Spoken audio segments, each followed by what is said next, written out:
आवाज आ रही है? Okay. So, very good morning, friends. I hope you're doing well. And I think, first of all, wish you all a very happy Lodi. It's celebrated in various parts of the country by different names. So, wish you all the festivity. And I think today is a good day, I think, to first of all, take a complete, I would say, 360-degree circle on a comprehensive question, as I had promised to you in the previous session, that we're going to do a consolidated balance sheet and a P&L question, which is going to contain a couple of adjustments, something which is, new addition adjustments as well, combining, for example, the concept of deferred tax along with the consolidation concept.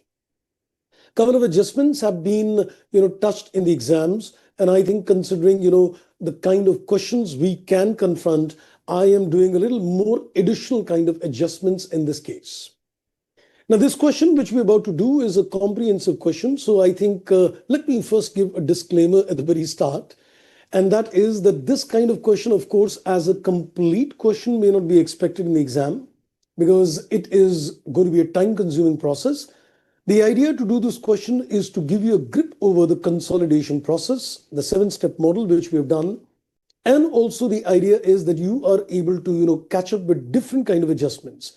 So there could be a possibility, that you get some kind of adjustments out of this particular question.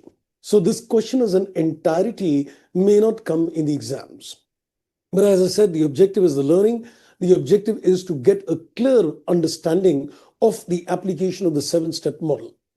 So this is going to contain a subsidiary as well as an associate both. And therefore, when we're going to apply this, we need to apply these 7 steps to all the companies. That means the subsidiary as well as the associate. But of course, it depends upon the data as well, because sometimes the data may be such that we may not be able to apply all the 7-step models to the associate company as well. I think on that input, let's start reading the question. Let's first have a look at the question. So we're going to spend a good time reading this question as well. As I said, it's a very comprehensive question indeed. Let me just zoom that question to you. Let me know if this is visible.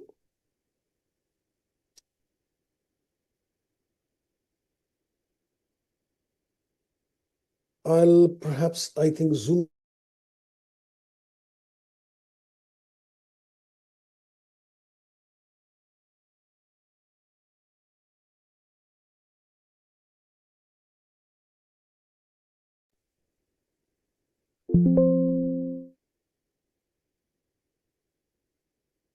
So let me know, friends, if you can see the question. The visibility is fine. You can see the question, right?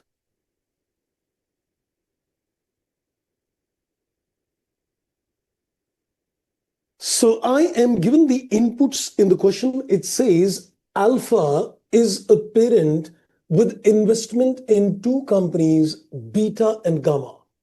And it is preparing a consolidated financial statements on March X2. And then I am given some information. So this is just a balance sheet of Alpha, Beta, as well as Gamma. I think the real information starts out here when we are given more inputs about the notes in the balance sheet of the company. So let's, I guess, read the inputs. I hope the question is visible, friends. I didn't get much inputs on your side. I hope you can see the question well, right?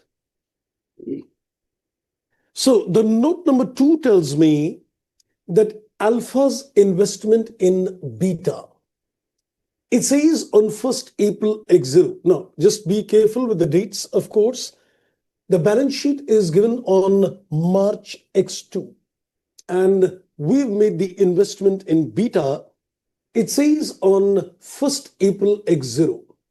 Alpha acquired 75 million shares in Beta by means of a share exchange. The terms of the business combinations is given. It says Alpha issued 2 shares for every 3 shares acquired in Beta. And on the 1st of April, the market value of the Alpha share is 3.5. The purchase consideration is being discharged by issuing own shares to the shareholders of the subsidiary company, and the share value is 3.5 per share.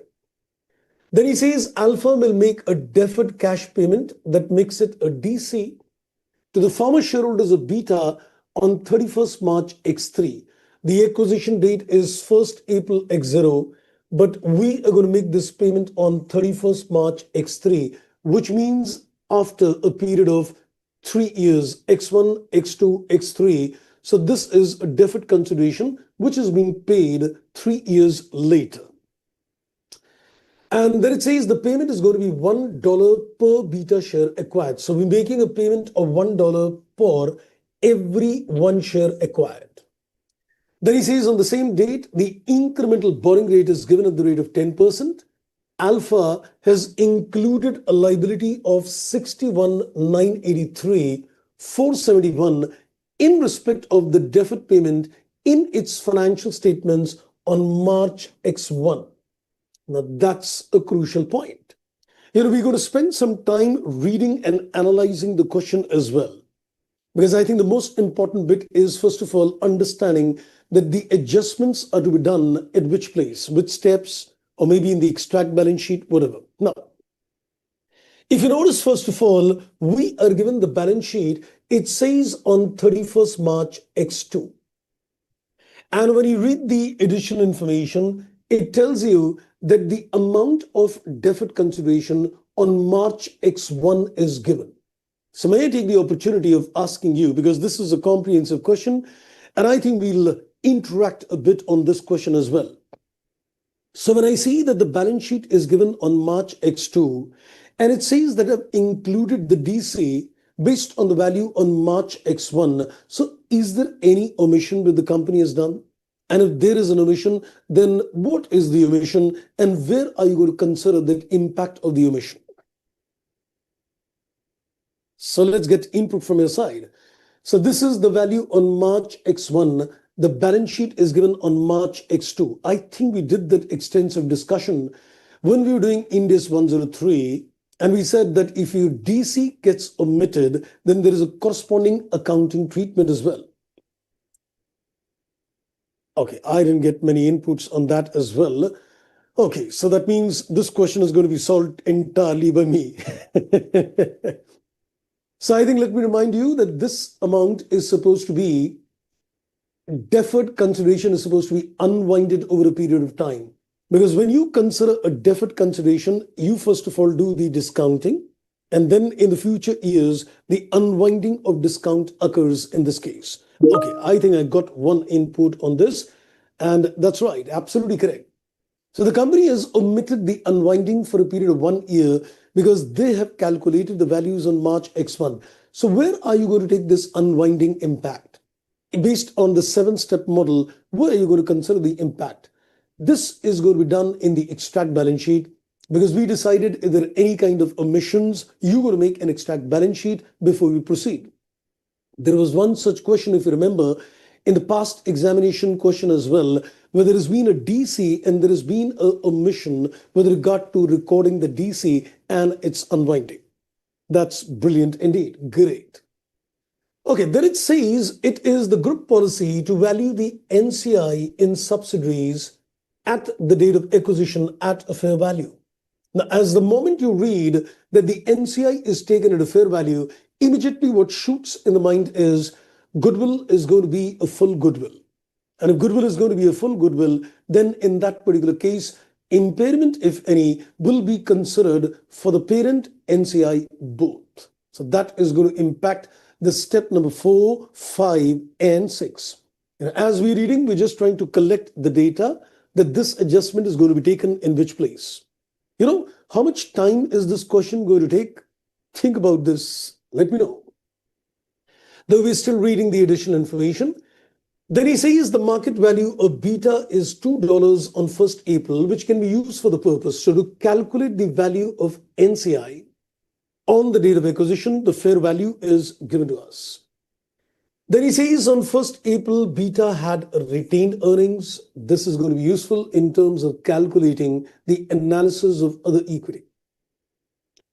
Then he says directors carried out a fair value exercise to measure the identifiable assets and liabilities of Beta on 1st April X0. So the moment it says a fair value exercise, it throws a light on the fair value adjustments.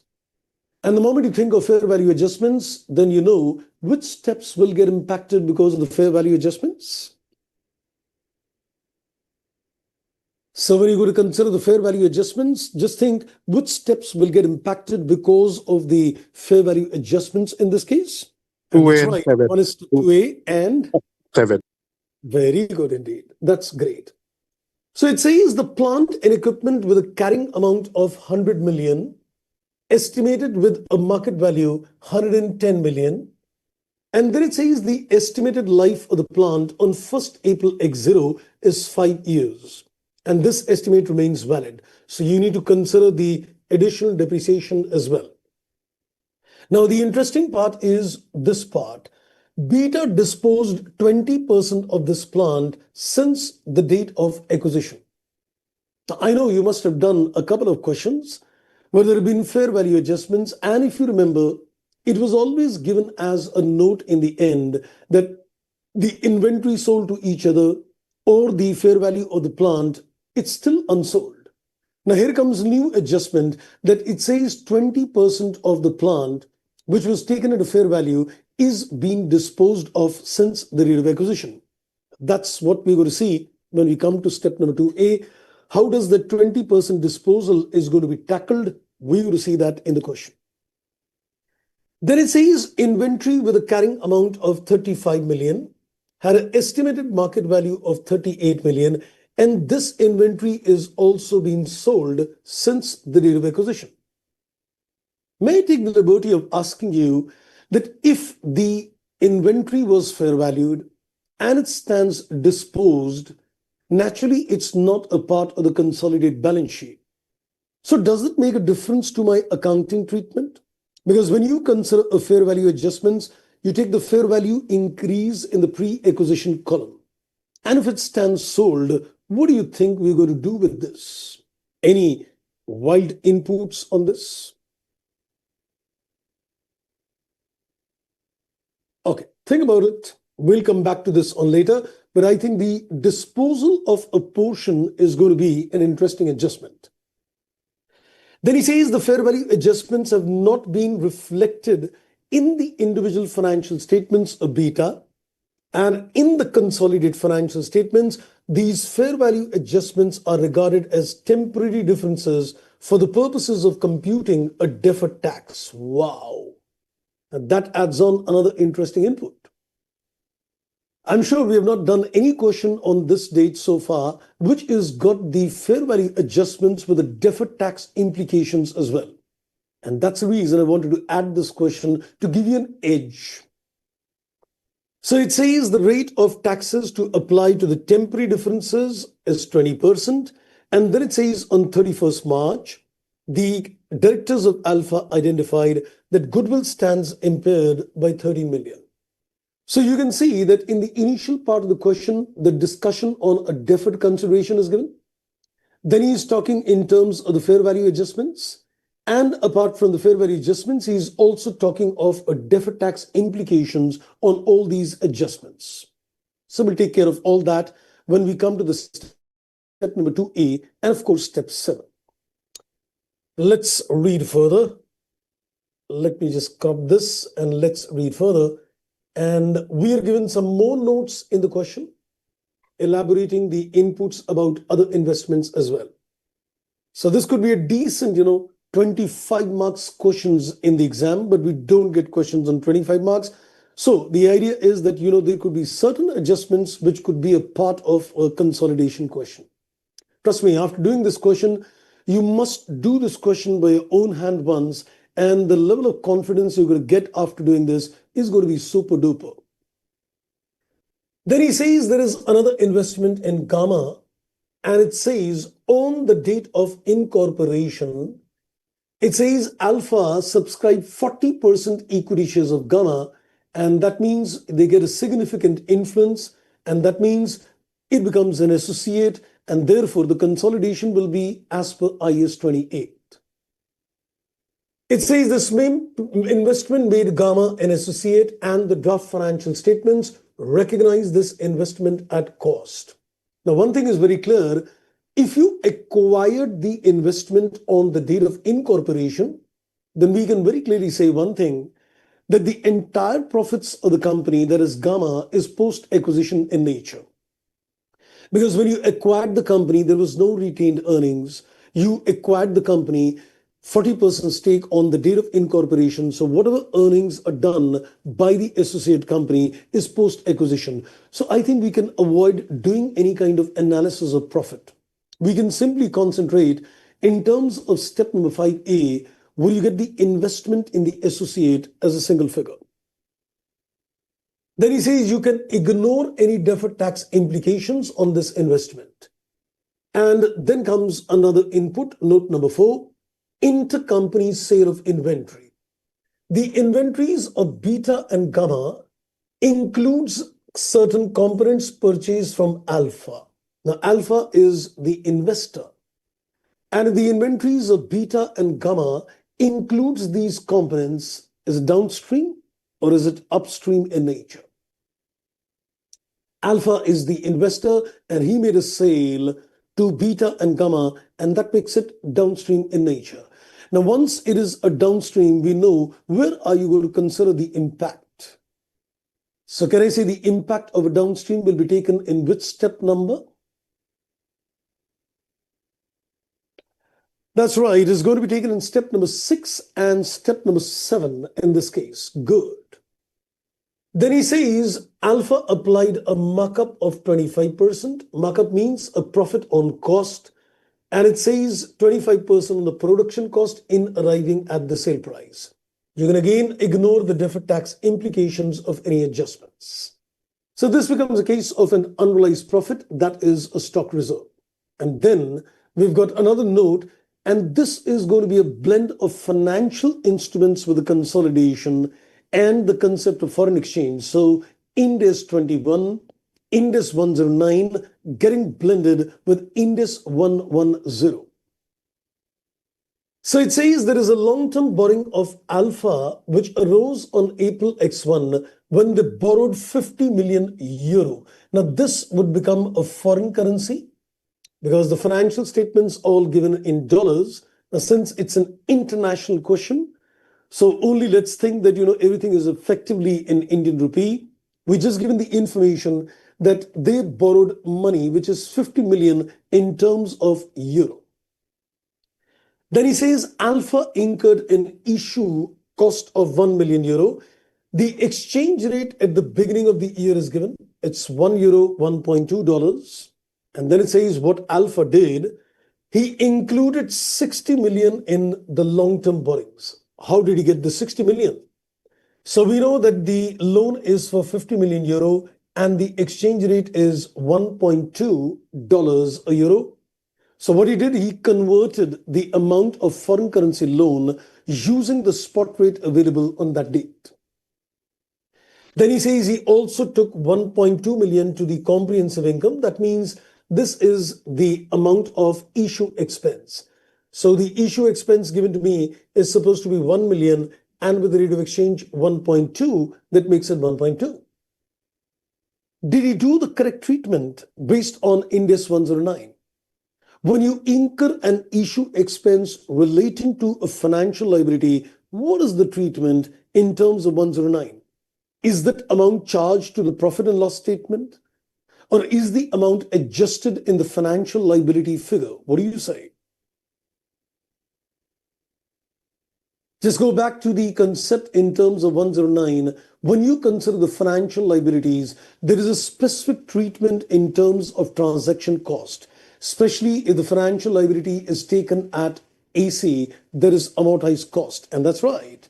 It is adjusted. It is supposed to be deducted from the amount of the financial liability. So the treatment which is done is not correct. Now, since the treatment is not correct, you could take this adjustments as a part of the extract balance sheet itself. The investor, that is alpha, has done a wrong accounting of a foreign currency borrowing. So I think we can take care of that at the very inception before we go to the 7 steps. Then he says the borrowing requires alpha to make an interest payment in arrears, that is 4 million euro. The exchange rate at the end of the year is 1.25. Alpha therefore took a finance cost of 5 million. Now, how did he take 5 million? He multiplied this 4 into 1.25 and he got a finance cost. Now, the problem is that if there is a TC, then it gives rise to something which you know. I gave you in terms of financial instruments that whenever there is supposed to be a TC, it leads to something. Would you like to tell me what is that something? You look at an issue at a discount, you look at a premium on redemption, you look at a TC, and I told you in 109, something should trigger at the back of your mind. And what is that something in financial instruments? Okay, I thought I'd get an answer. Shoot it right away. If you recall, it is EIR, effective interest rate. I told you in financial instruments, the moment you see that there is issue at a discount, there is a premium on redemption, there is a transaction cost, you're going to see the effective interest rate. So which means the interest they've taken is also not correct because they never treated the issue expense as a reduction to the liability. So the calculation of the finance charge also goes wrong. So we'll have to rectify that. Then he says the loan is payable at an amount of 58 million. And then he immediately gives you the effective annual interest rate. The EIR is 11.1%. Other than described in this note, Alpha has made no other accounting entries relating to this loan. And you can again ignore the deferred tax implications you make due to the information of this note. Wow, the final reading of the question stands done. Using the draft statements of balance sheet of Alpha, Beta, Gamma, in note number 1 and the further informations in note number 2 and 5, we are required to make a consolidated statement of financial position. Basically, we're required to make a consolidated balance sheet. I know it's difficult to digest the question in a single reading. So what I'm going to do before I start, I'm just going to give you a quick review in terms of the basic inputs given in the question. But what do you think is going to be the estimated time to do this kind of a question? What is your wild guess? 1 hour. That's right. More than yes, that. it's going to take more than that because I'm going to give explanations as well. So I think it's going to take at least 1 hour, a little plus than that. But isn't that a brilliant question which is going to give you all the insights of all kind of adjustments? Okay, let's do one thing. Let's, I think, quickly run the inputs to you. We'll slowly solve this. We'll solve it together. And trust me, you'll turn out very confident after the end of the solution. Trust me. Okay. So I think in the first go, I was given in the note number 1, the balance sheet of the 3 companies, the parent, the subsidiary, and the associate. That's it. Then basically there are 4, you can say, additional informations which are given. If you look at the second note which is given, the focus is on the purchase consideration. The PC stands paid in the form of share exchange and in the form of DC, where has there been an omission? I'm just, trying to recall the points at the back of the mind as we begin with the question. So I think the first focus is in terms of taking care of the omission, that is DC in the books of the parent. Then I'm given the fair value adjustments and the deferred tax implications. So that will be in step number 2A. Then in the note number 3, the focus is on the associate investments, which can be taken care when we come to step number 5A. Then in note number 4, we are given the informations on the stock reserve. So that is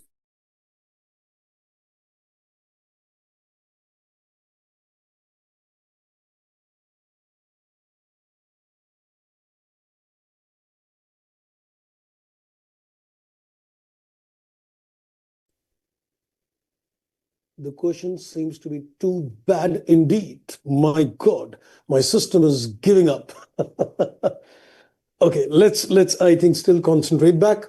So the last piece of note is on the wrong accounting of the long-term borrowings. And therefore, I think this should also be tackled before we create a 7-step model.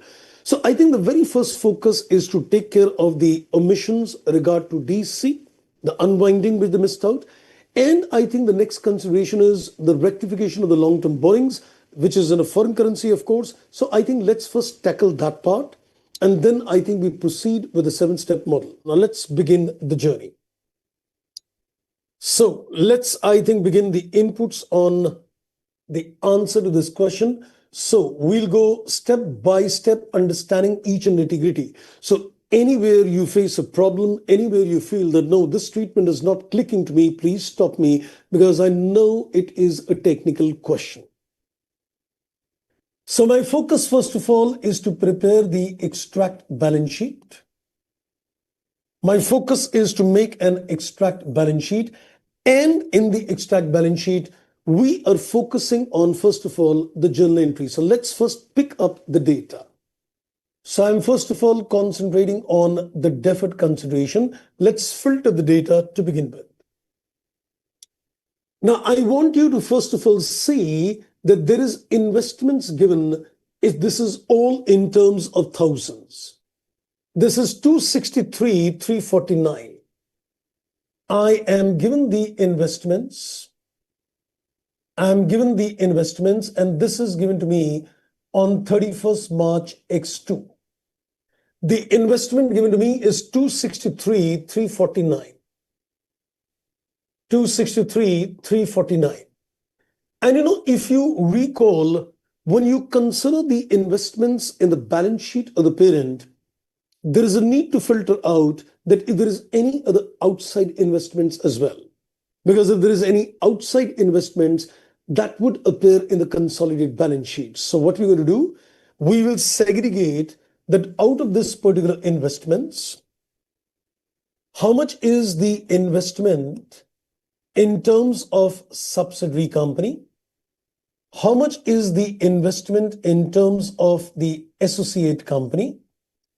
And then we can filter out if there is any other investments which will be reflected in the balance sheet. This will not appear in the console. This will appear in the console using an equity method. And this will also appear in the console. So we need to be very crystal clear that which investments will appear in the console. The investment in a subsidiary will get eliminated. The investment in the associate would appear as per equity method, and outside investments would appear. Now, let's go further. Just concentrate on the point which we are dealing at the moment. It says Alpha acquired 75 million shares and the terms of the combinations are given. We issued 2 shares for every 3 shares, and we will make a deferred cash payment on March X3. So let's first calculate what is the amount of consideration paid Alpha in Beta. So we acquired 75 million shares. Now I'm going to take all the information in terms of thousands because the balance sheet is given to me in thousands. So I'm going to consider if I take 75 million in terms of thousands, that works out at 75,000. So I think if I just go back, it says that Alpha acquired 75,000 shares in terms of thousands, and we issued 2 shares for every 3 shares, and the share price is 3.5. So let's calculate what is the consideration. The consideration is given in the form of shares. So we have acquired 75,000 shares, issuing 2 shares for every 3 shares, that makes it 50,000. And each share is worth 3.5. So I think we will be able to get how much is the amount of consideration which is paid in the form of shares. So I think 50,000 into 3.5, this works out at 1,75,000. Then there is a deferred consideration also which is paid. Let's go back to the DC. Then he says Alpha will make a deferred cash payment which is $1 for every share acquired. So you said to the shareholders of the acquiree, I'll give you $1 cash for every 1 share acquired. We acquired 75,000 shares. We're going to pay them $1 per share. But then this is to be discounted at the rate of 10%. So let's go back. So we can say the deferred consideration in this case is 75,000 shares acquired. A payment is at the rate of 1, and let's do the discounting at the rate of 10%. So payment is at the end of 3 years.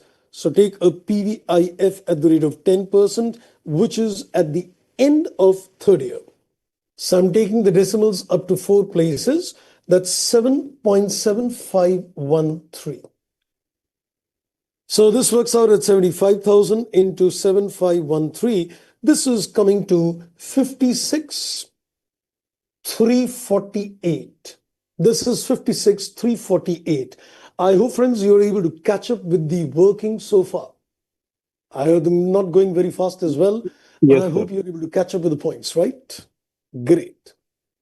Now, once you have done this calculations, let me just take the sum total of this 175 and let's see what is the value of the investment in the subsidiary. So 175 plus 56,348, this comes to a total of 231,348. Rather, let me do one thing. Let me just slightly take this as 349 because we'll get the accurate results. So let me take this 56,349. So exact figures. So this is 231,349. Wow. I think we're getting close to a reconciliation of this investment. Now, in this calculations, I've done no unwinding because when you do the unwinding, it doesn't hit the investment.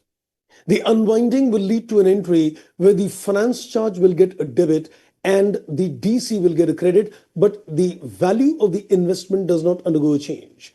So I think in this case, we are just taking the present value of the future payments. Now let's also go to the associate company. So I think for the associate also, we're given in note number 3. So we acquired the shares in Gamma by making a payment of cash 32 million.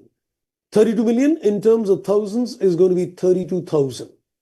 So I think we can just come back on the reconciliation. So we can say the investments in terms of the associate is to the extent of 32,000. I guess now we are in a comfortable position.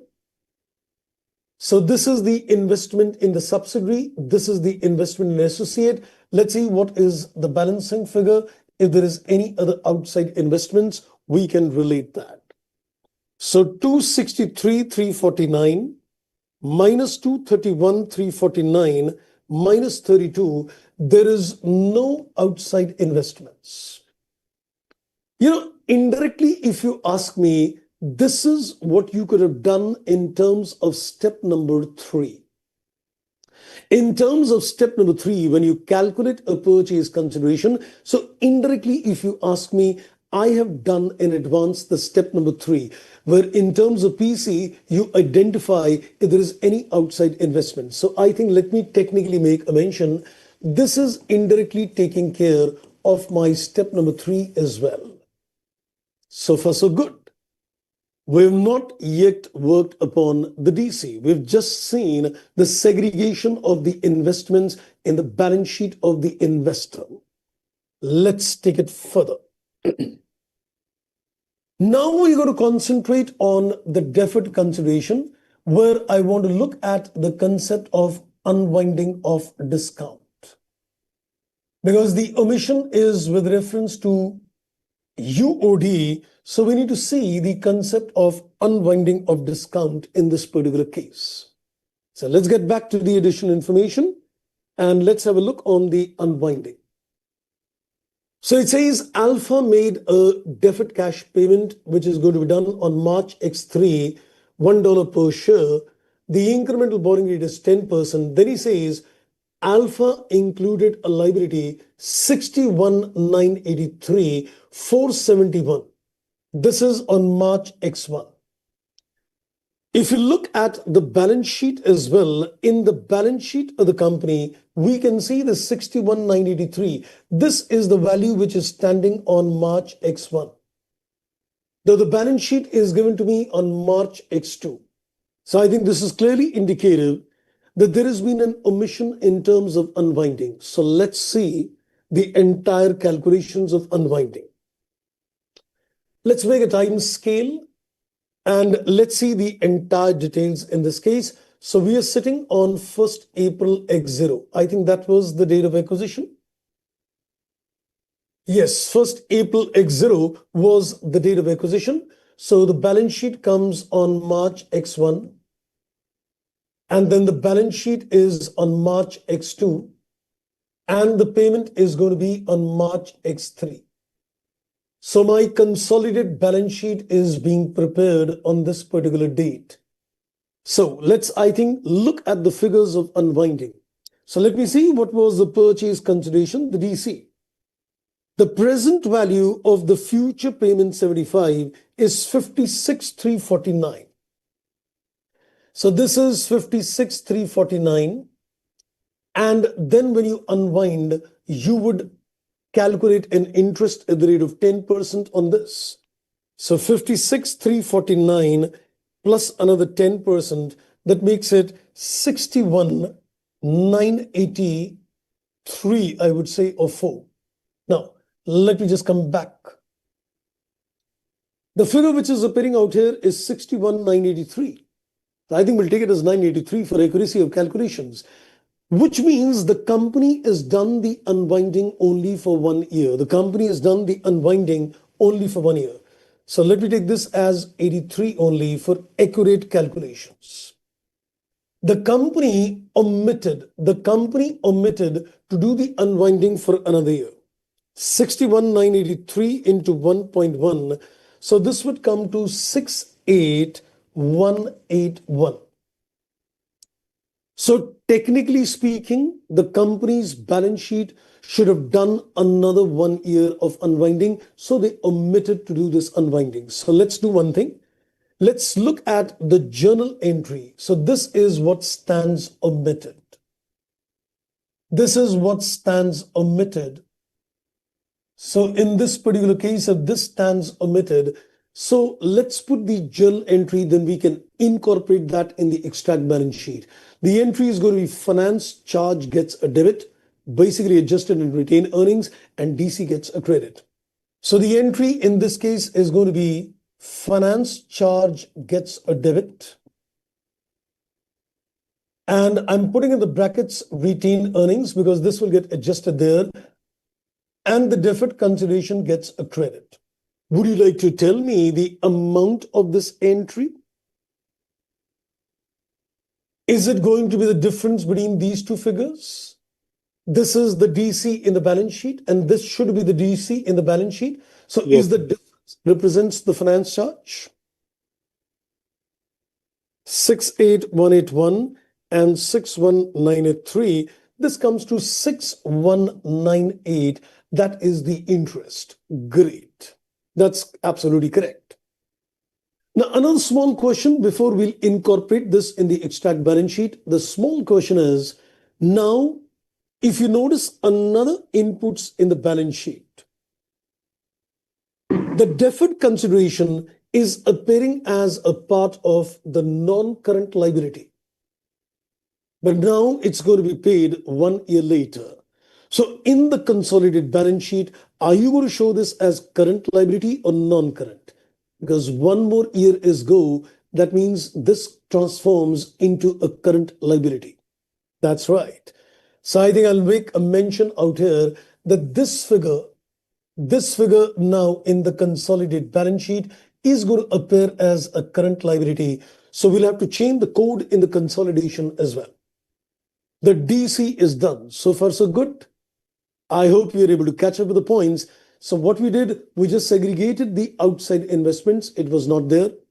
The omission in terms of unwinding for 1 year, this entry will be incorporated in the extract balance sheet. Super. Let's go ahead. So we have incorporated the omission on the DC. Now there is another omission which needs to be taken care, and which is in the note number 5, that is on the long-term borrowings. Let's read the inputs out there. So it says the long-term borrowings on 1st April X1 is 50 million euro. There is an issue expense of 1 million, and we're given the exchange rates, and then they've taken the interest, the issue cost in the P&L. Then there is interest which is paid in arrears, the exchange rates are given, and they've taken that interest in the P&L. So we're given the effective rate of interest as well, and no other entries are done. So I think it's time to first of all identify what was the accounting treatment done vis-a-vis what should have been done. So let's go to another working note. So now we're going to concentrate on the next adjustment, which is on the long-term borrowings.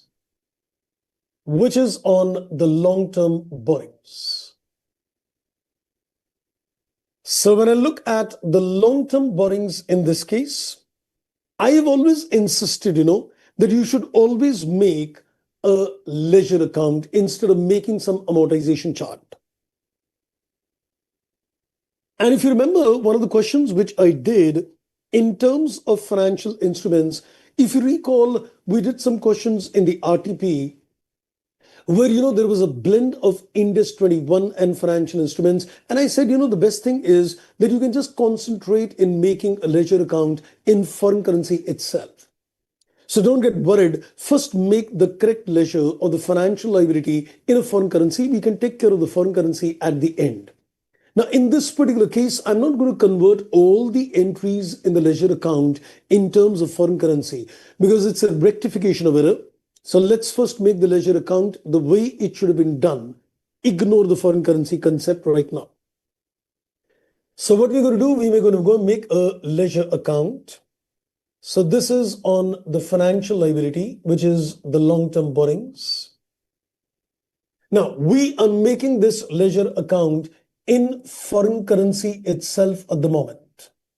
We are making this in the foreign currency itself, not considering the impact of the exchange rates at this stage. We'll take care of that later. Now, when you record the amount of financial liability, the entry is bank gets a debit and the financial liability gets a credit.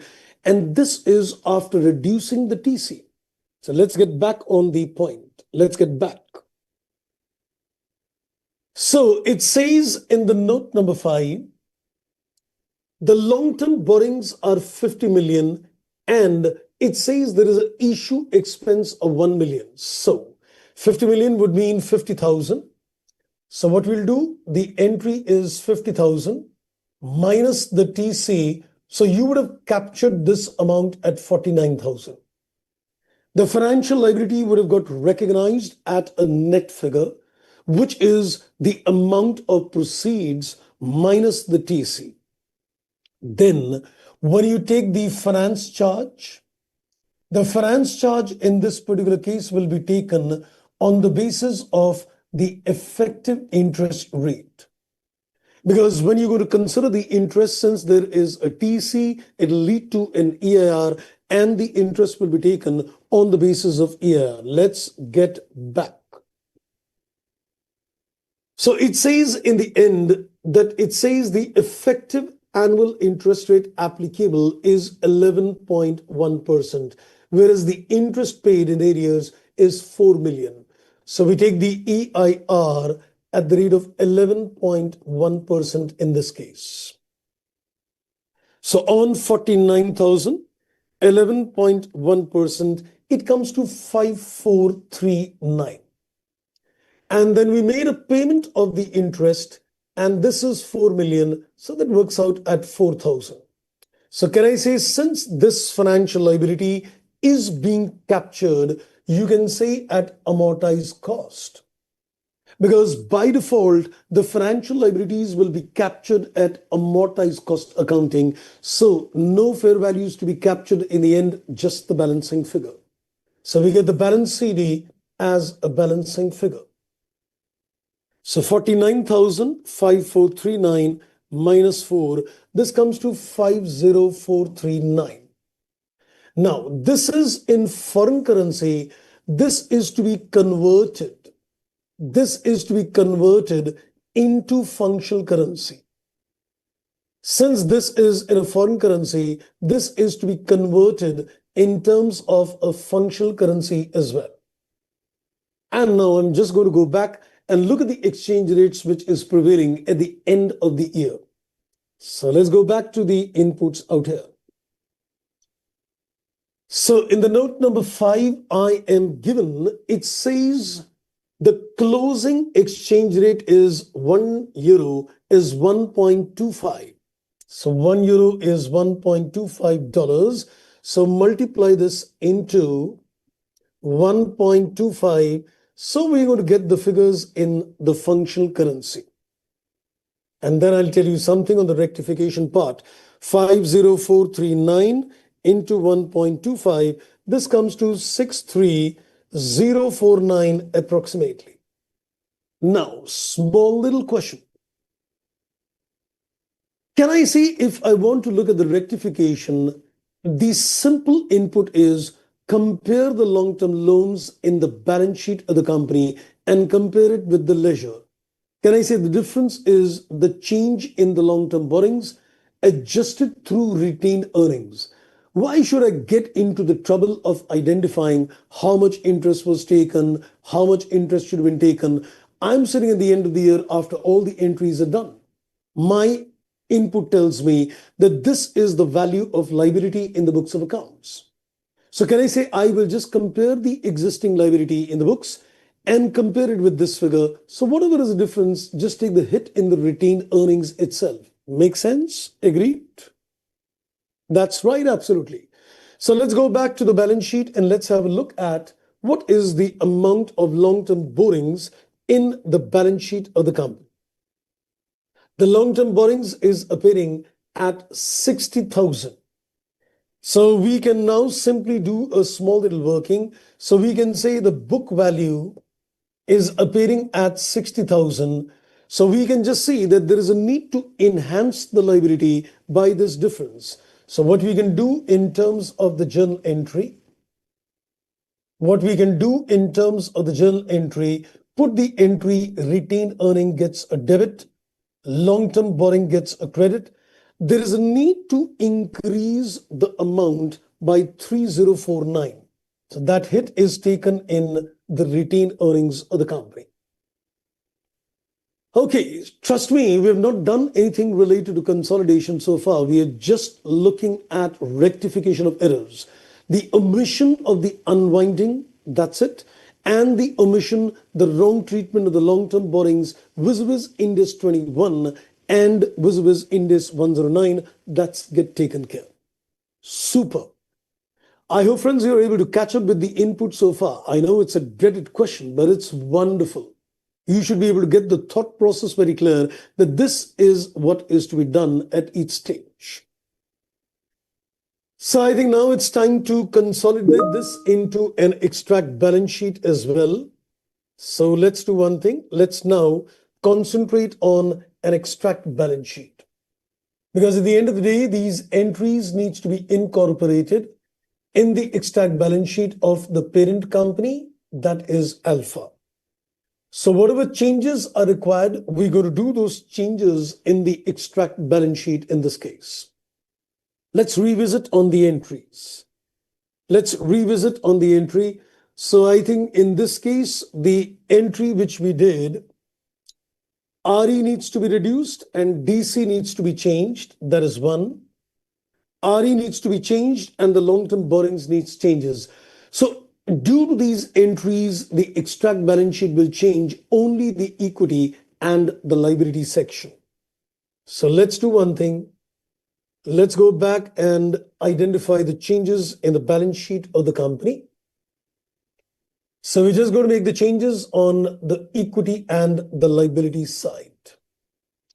So let's only look at the equity and liability side of the balance sheet, making the changes in the balance sheet. So let's take the equity section.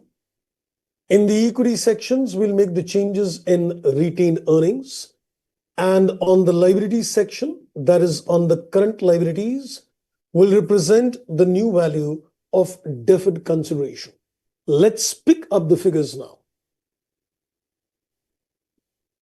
So if I go back to the balance sheet and look at the data, retained earnings is 281,167. So this is 281,167. This is 281,167. And let's incorporate the entry. Retained earnings stands reduced by 6198. This gets reduced by 6198. And the retained earnings gets reduced by 3049. So this is due to unwinding and this is due to rectification of the long-term loans. We get the revised values of RE. 28167 minus 6198 minus 3049. This comes to, I guess, 18,920. Okay, so I think this is done. Let's go back for the remaining portions of the entry. DC is now going to appear at 68181. DC will now appear at 68181. So I think this entry stands done. The finance charge impact done. The DC impact stands done. The RE stands done. And the long-term borrowings will be changed as well. So let's change the long-term borrowings as well. So let me just add in between the liabilities which are non-current liabilities in nature. This is the long-term borrowings. So let's show the changes out here. This is going to appear at 63049. So I think everything stands done in the extract balance sheet. The changed RE is there and the new long-term borrowings is there and the revised DC is also there. Super. So far, so good. I'm feeling confident in terms of the inputs done so far. Almost around an hour. And I think we just read the questions and we've incorporated the omissions, the extract balance sheet so far. So far, so good. I guess feeling confident at this stage? Great. Now, I think since we've taken care of the rectifications, the omission part, now it's time to apply the 7-step model. Now, remember, there is a subsidiary and there is an associate. Now, in terms of associate, since everything was acquired on the date of incorporation, I don't need analysis. I don't need goodwill, because if you acquired the investment on the date of incorporation, you paid equal to the amount of net assets on that date. So there is no need to go for analysis of equity or to calculate the goodwills and all. We'll just concentrate on the subsidiary at the moment. So let's now go to the 7-step model. So beginning our journey with the step number 1, which is identifying the date of acquisition and the percentage. So we're going to get the date of acquisition and we're going to get the percentage as well. But we need this information. We need this information for both the subsidiary as well as the associate. So we need this information, you can say, for the subsidiary and the associate company both. So let's get the data for the subsidiary as well as the associate company both. So as far as Alpha, the subsidiary, is concerned, it's clearly given that the shares were acquired on 1st April X0 and we got 75 million shares. If you look at the total shares in the balance sheet, the total shares in the balance sheet is appearing at 1 lakh. So we acquired 75,000 shares out of 1 lakh shares. That makes it 75%. So date of acquisition is 1st April X0. The date of acquisition is 1st April X0 and the percentage is we acquired 75,000 shares out of 1 lakh shares, and that gives us a percentage that is 75%. And I think for the associate company, we remember it was acquired on the date of incorporation. It was acquired on the date of incorporation itself, And I think if I rightly remember, the percentage was to the extent of 40%, but we'll still just go and verify that. Yes, we acquired a 40% stake in the company on the date of incorporation. Great. So I think my step number one is done. We have just organized the acquisition dates and the percentages for the subsidiary and the associate. Now we a little cautious. Now comes the real story. The main, I would say, the interesting part of the question, the analysis. Let me now remind you what are the key focus points when you do analysis. So as we go to do the question, we'll just remind ourselves of the key inputs which are there in terms of the step number 2A. There are three key focus points which I gave you earlier when you do a step number 2A. One is you need to consider the other equity of the subsidiary, because the very basic thing which you do in the analysis is look at the other equity in the balance sheet of the subsidiary. Then the second focus is on the fair value adjustments. And the third focus is on the stock reserve, which is supposed to be upstream in nature. In this example, it's a downstream transaction. So I think that focus point doesn't come. So when we go to do the analysis of equity, we go to consider the other equity of the subsidiary, and we go to consider the fair value adjustments as well. So let's begin with the step number 2A.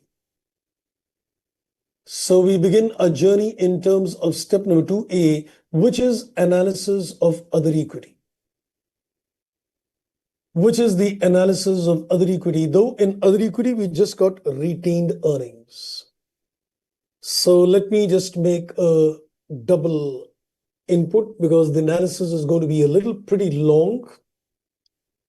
So we'll define the pre and the post acquisition in this case.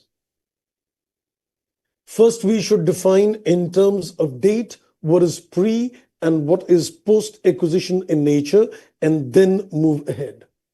So this is going to be pre acquisition, and this is pre 1st April X0, and this is going to be post acquisition, and this is from 1st April X0 till 31st March X2. So the post-acquisition period in this case is comprising of 2 years, X0, X1 and X1, X2. So here I'm just writing pre-acquisition, and this is post-acquisition, just a continuation. So this is just a continuation. And let's take the column for particulars, and let's take the column for particulars. Okay, so I think this is the input. Now we're going to begin our analysis of other equity. So first we'll go to the retained earnings in the balance sheet of the subsidiary, and then we'll come to the fair value adjustments in the additional information. So let's come back on the input as far as RE is concerned. The retained earnings of the subsidiary company is appearing to the extent of 1 lakh. And I guess we can consider what is given out here in the additional information in note number 2. At the date of acquisitions, the retained earnings is 80 million. So 80 million would mean it's 80,000. So on the acquisition date, it is 80,000. On the balance sheet date, it is 1 lakh. So 80 becomes pre, and the increase 20 post. So we can go back on the analysis. So we know the retained earnings. Let's make a timeline to get the data. And we can say the balance on the date of acquisition is 80, and the balance at the end of the year is 1 lakh. So we can say 80,000 is pre, and the remaining 20,000 becomes post acquisition. So this is the analysis of the retained earnings in the balance sheet of the subsidiary. Now let's come to the fair value adjustments in this case.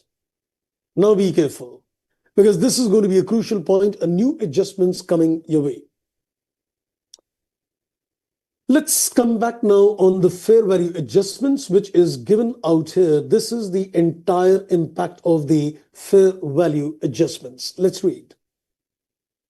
It says directors of Alpha carried out a fair value exercise to measure the identifiable assets and liabilities on 1st April X0.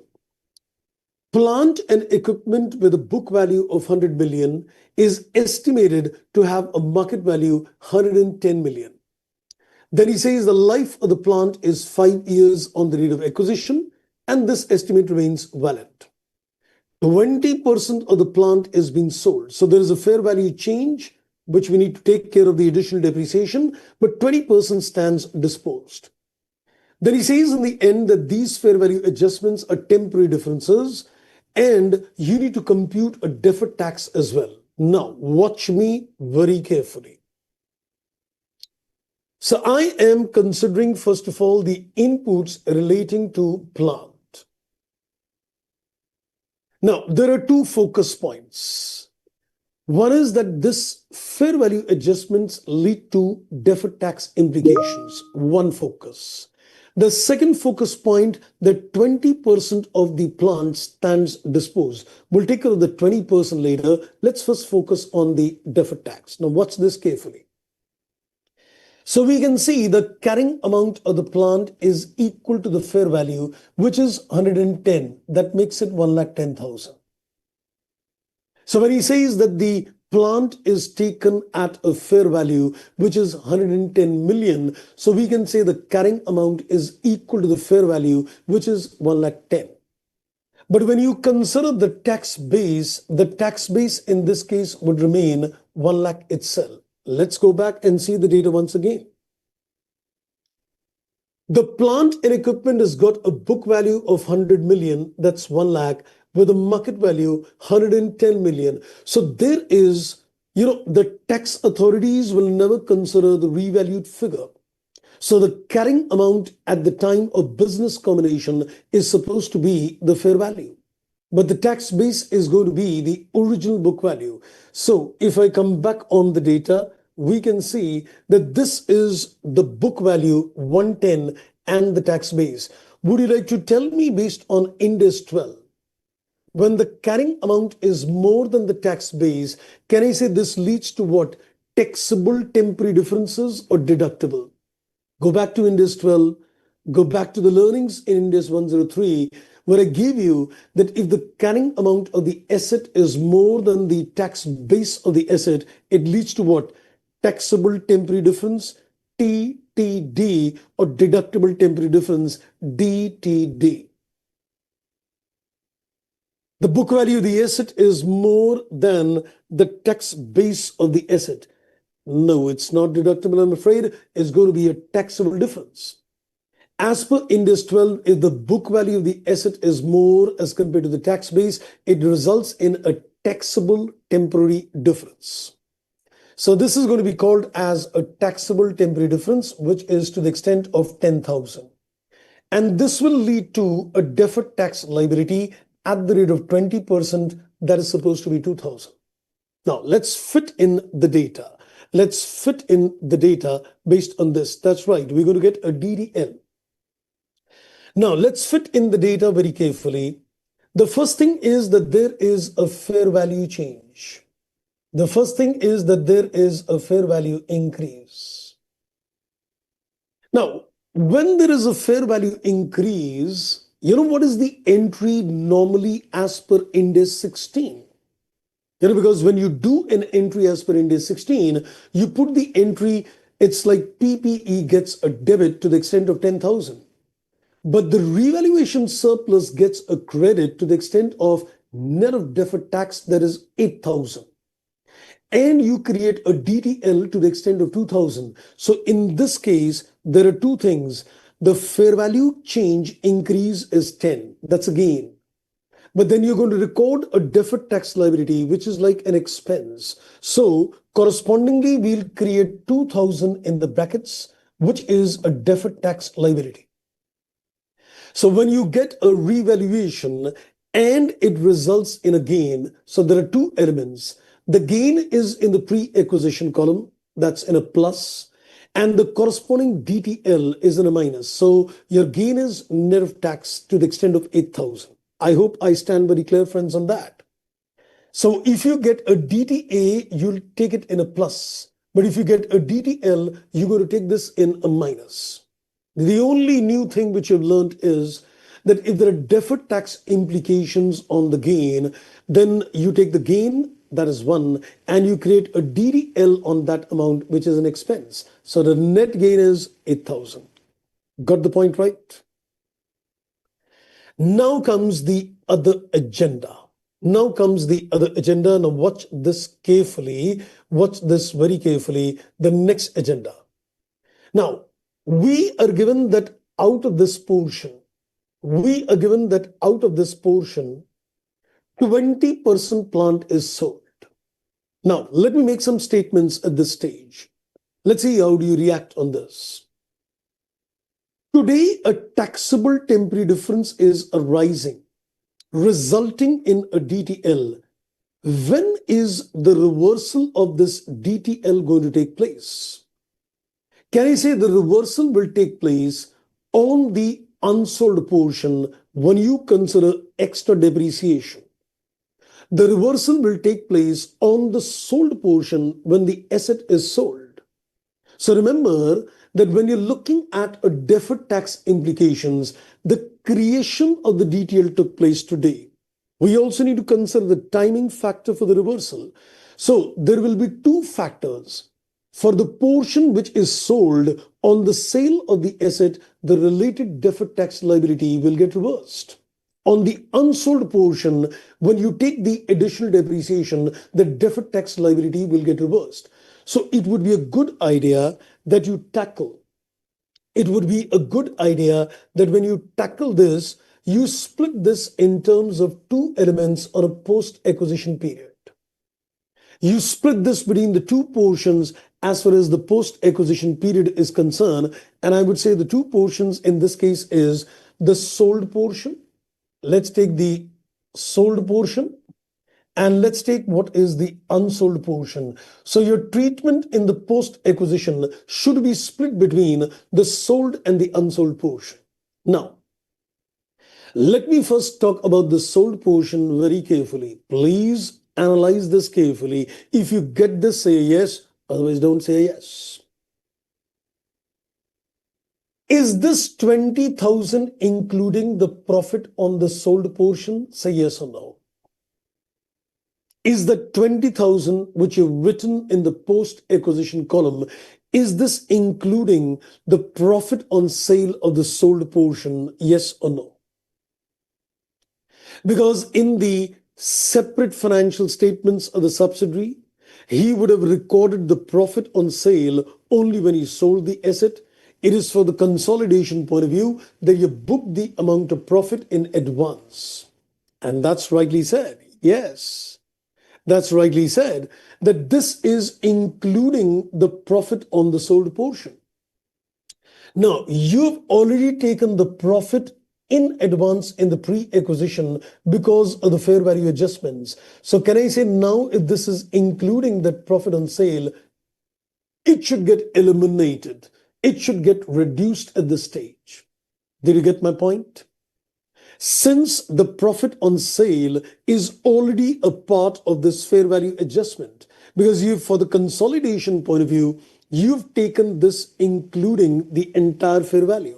So this is including the profit on the sold portion. It's time to reverse it out because it's already included here. It cannot be a part of the post-acquisition column as well.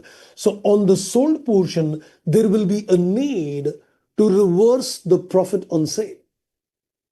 So since 20% of the plant is sold, so 20% of this will be reversed out from the post-acquisition column. So in this particular case, this is including the two, it gets eliminated. That's one.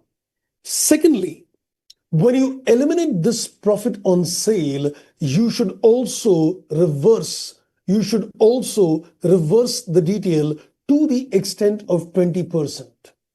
So this 400 is supposed to be, you can say, the reversal of a DTL.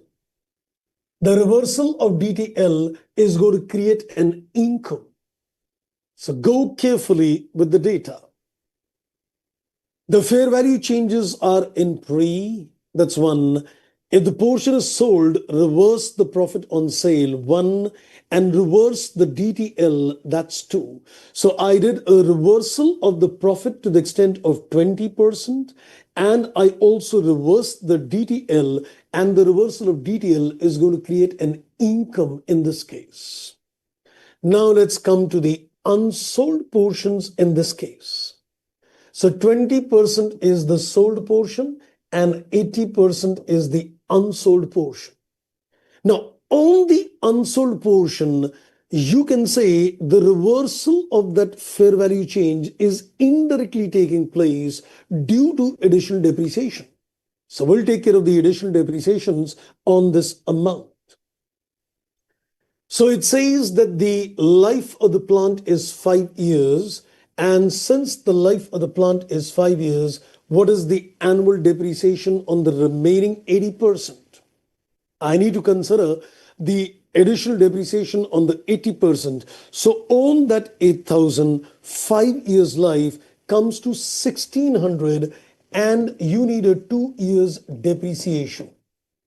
So this is going to result in an additional depreciation. So this is the additional depreciation. And then you can say 80%, on this amount, you can say the reversal of DTL will take place. So on this 3,200, 20%, 640 is the reversal of the DTL as well. Let me just connect the dots once again. This is one kind of adjustments. If you've not done this earlier, then it can be very, very tricky in the exams. So let me just connect the dots once again. Moral of the story. Moral of the story, if I would just like to put it on a separate basis, let's consider the moral of the story. Let's say this is my analysis of other equity.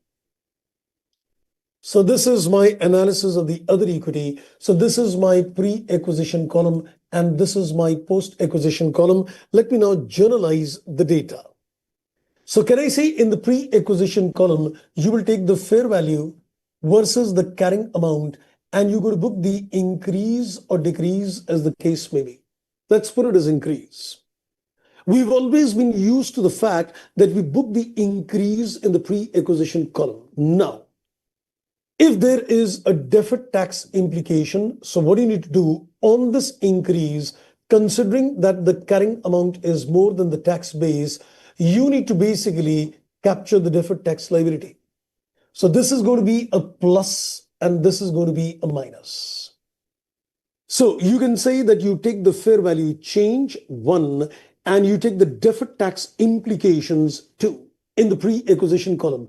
So did you book the gain net of taxes? You book the gain net of taxes. That's one. Now, when you come to the post-acquisition column, what is important is that you first split.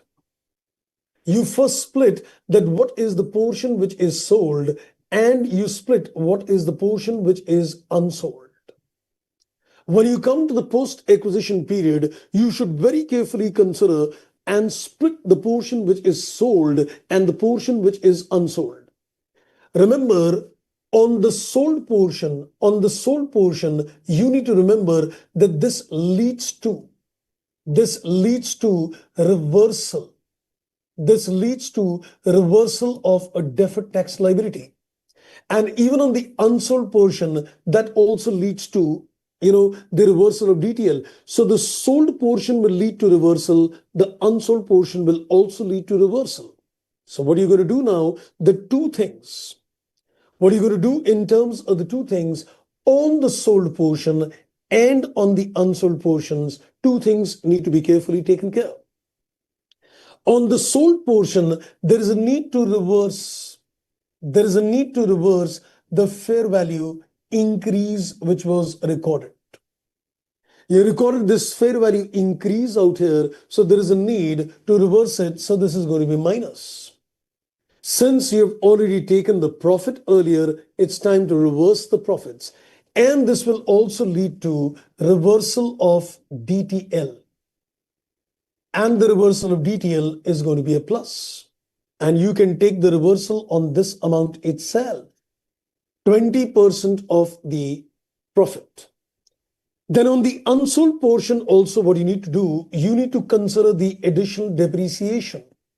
You need to consider additional depreciation, which is going to be a minus.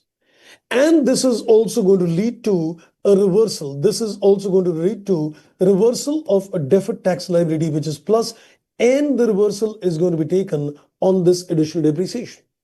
Now take a moment and evaluate the inputs. You will get good sense out of it.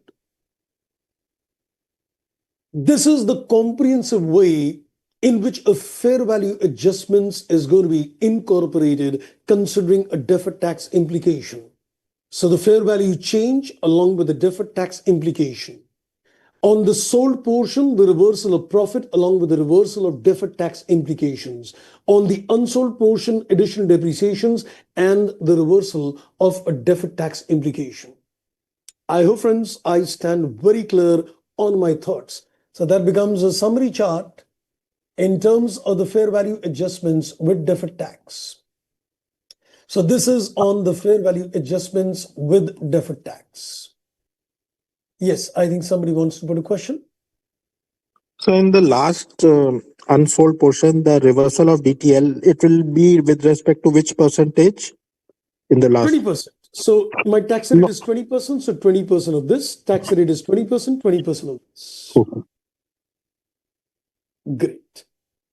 Okay, and I think you can just correlate this out here as well. So we've taken 20% of 2,400, 20% of 3,200, 640, the reversal of DTL. So I think if you go systematic in terms of the sold, unsold portions, you will easily get the data. Brilliant. Now comes inventory. On the fair value adjustments, now comes the input as far as inventory is concerned. So I think today we learned something new, and which is the impact of fair value adjustments with deferred tax implications. And number two, if a portion of that fair value adjustment item is sold, how do you tackle that? Now let's go further. And there's another fair value changes on the inventory. It says inventory with a carrying amount of 35 million had an estimated market value of 38 million. So there is again a change, and then it says this inventory is entirely sold. And I think in this case also you should split between the sold and the unsold portion as well. And then this is also leading to deferred tax implications. So let's come back on the agenda. So I think in terms of the inventory, we can again consider the carrying amount is equal to the fair value, which is 38 million, that's 38,000. And as far as the tax base is concerned, this is going to be the original cost of the investment. Is this also going to be a taxable temporary difference? Yes. Leading to a deferred tax liability at the rate of 20%? Yes. So exactly the way you tackled a plant, exactly the same way you're going to tackle the inventory as well. So we can say that we will take the fair value increase in the pre-acquisition column, and we're going to consider the deferred tax liability as an expense in the pre-acquisition column. And I think you can now vouch me based on this. Can I say now I should also consider that this portion, I should consider this portion also between sold and unsold portion. Is my thoughts correct?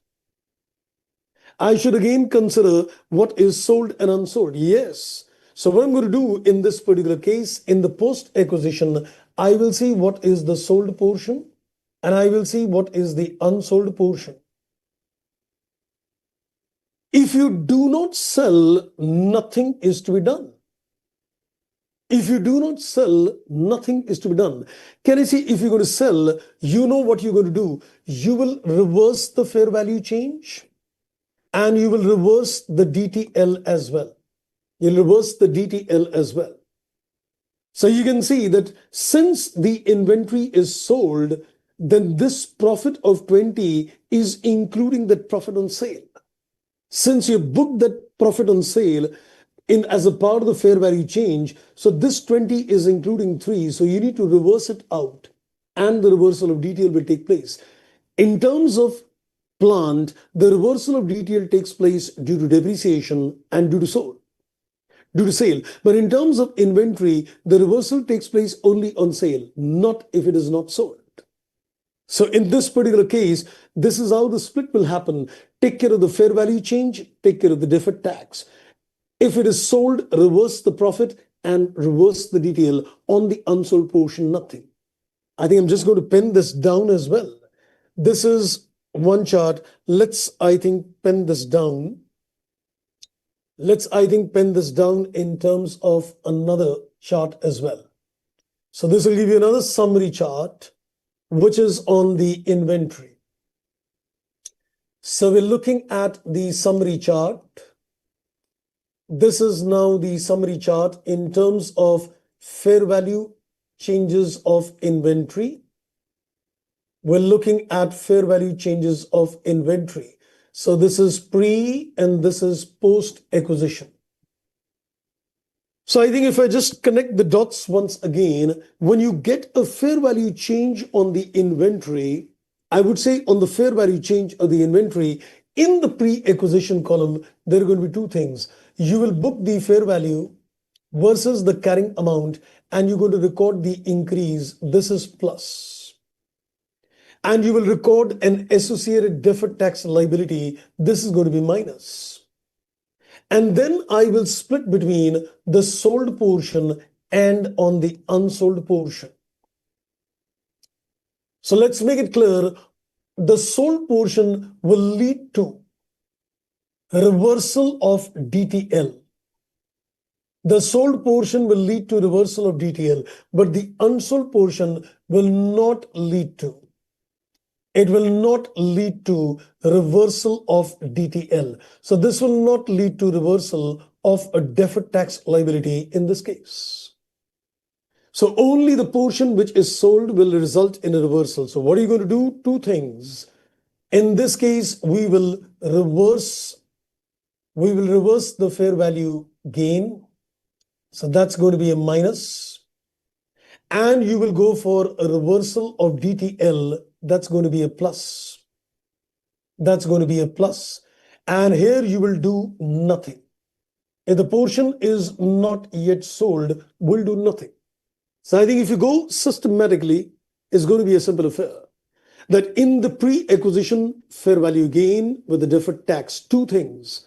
On the post-acquisition sold, unsold, for the plant, for the sold portion, the gain and the reversal of DTL. For the unsold, additional depreciations and the reversal. For inventory on the sold portion, reversal of gain and reversal of DTL. Unsold, nothing to be done. Right, friends, I hope I stand very clear on my thoughts now. Finally, the step number 2A is done. So step number 2A stands done. The calculations of the pre and the post acquisition is taken care of. Wonderful indeed. This is super duper question, but this is going to give you a good clarity. My advice, my request would be you must sit down, revise this question once and do it with your own hands. Trust me, you're going to feel very confident in consolidation. If that gets well, 14 marks consolidation question is, in your grip. And I think that makes a lot of difference. Let's now get the pre and the post acquisition. So this is going to be 80 plus another 10 minus 2. And this is plus another 3 and minus 600. I think this is coming to 90,400 pre-acquisition. This is 20 minus 2 plus 400. Then this is minus 3,200 plus 640. Then this is minus 3,000 plus 600. I think this is coming to 13,440. Right, so I think my step number 2A is done. The focus point was 3 focus points. Analysis of other equity, fair value adjustments, stock reserve upstream, but the stock reserve upstream was not there. Now I think let's go to the step number 2B. And in terms of the step 2B, we now need to consider the net assets. So let's get to the step number 2B, which is getting the net assets on date of acquisition, getting the net assets on the date of acquisition, of course, at a fair value. Now, in this particular case, we just need to consider the share capital and the pre-acquisition equity. It's just a simple sum total of the equity share capital and the sum total of the other equity that is pre-acquisition in nature. So let's pick up the data from the balance sheet of the company and we can get the input. So let's go to the equity share capital.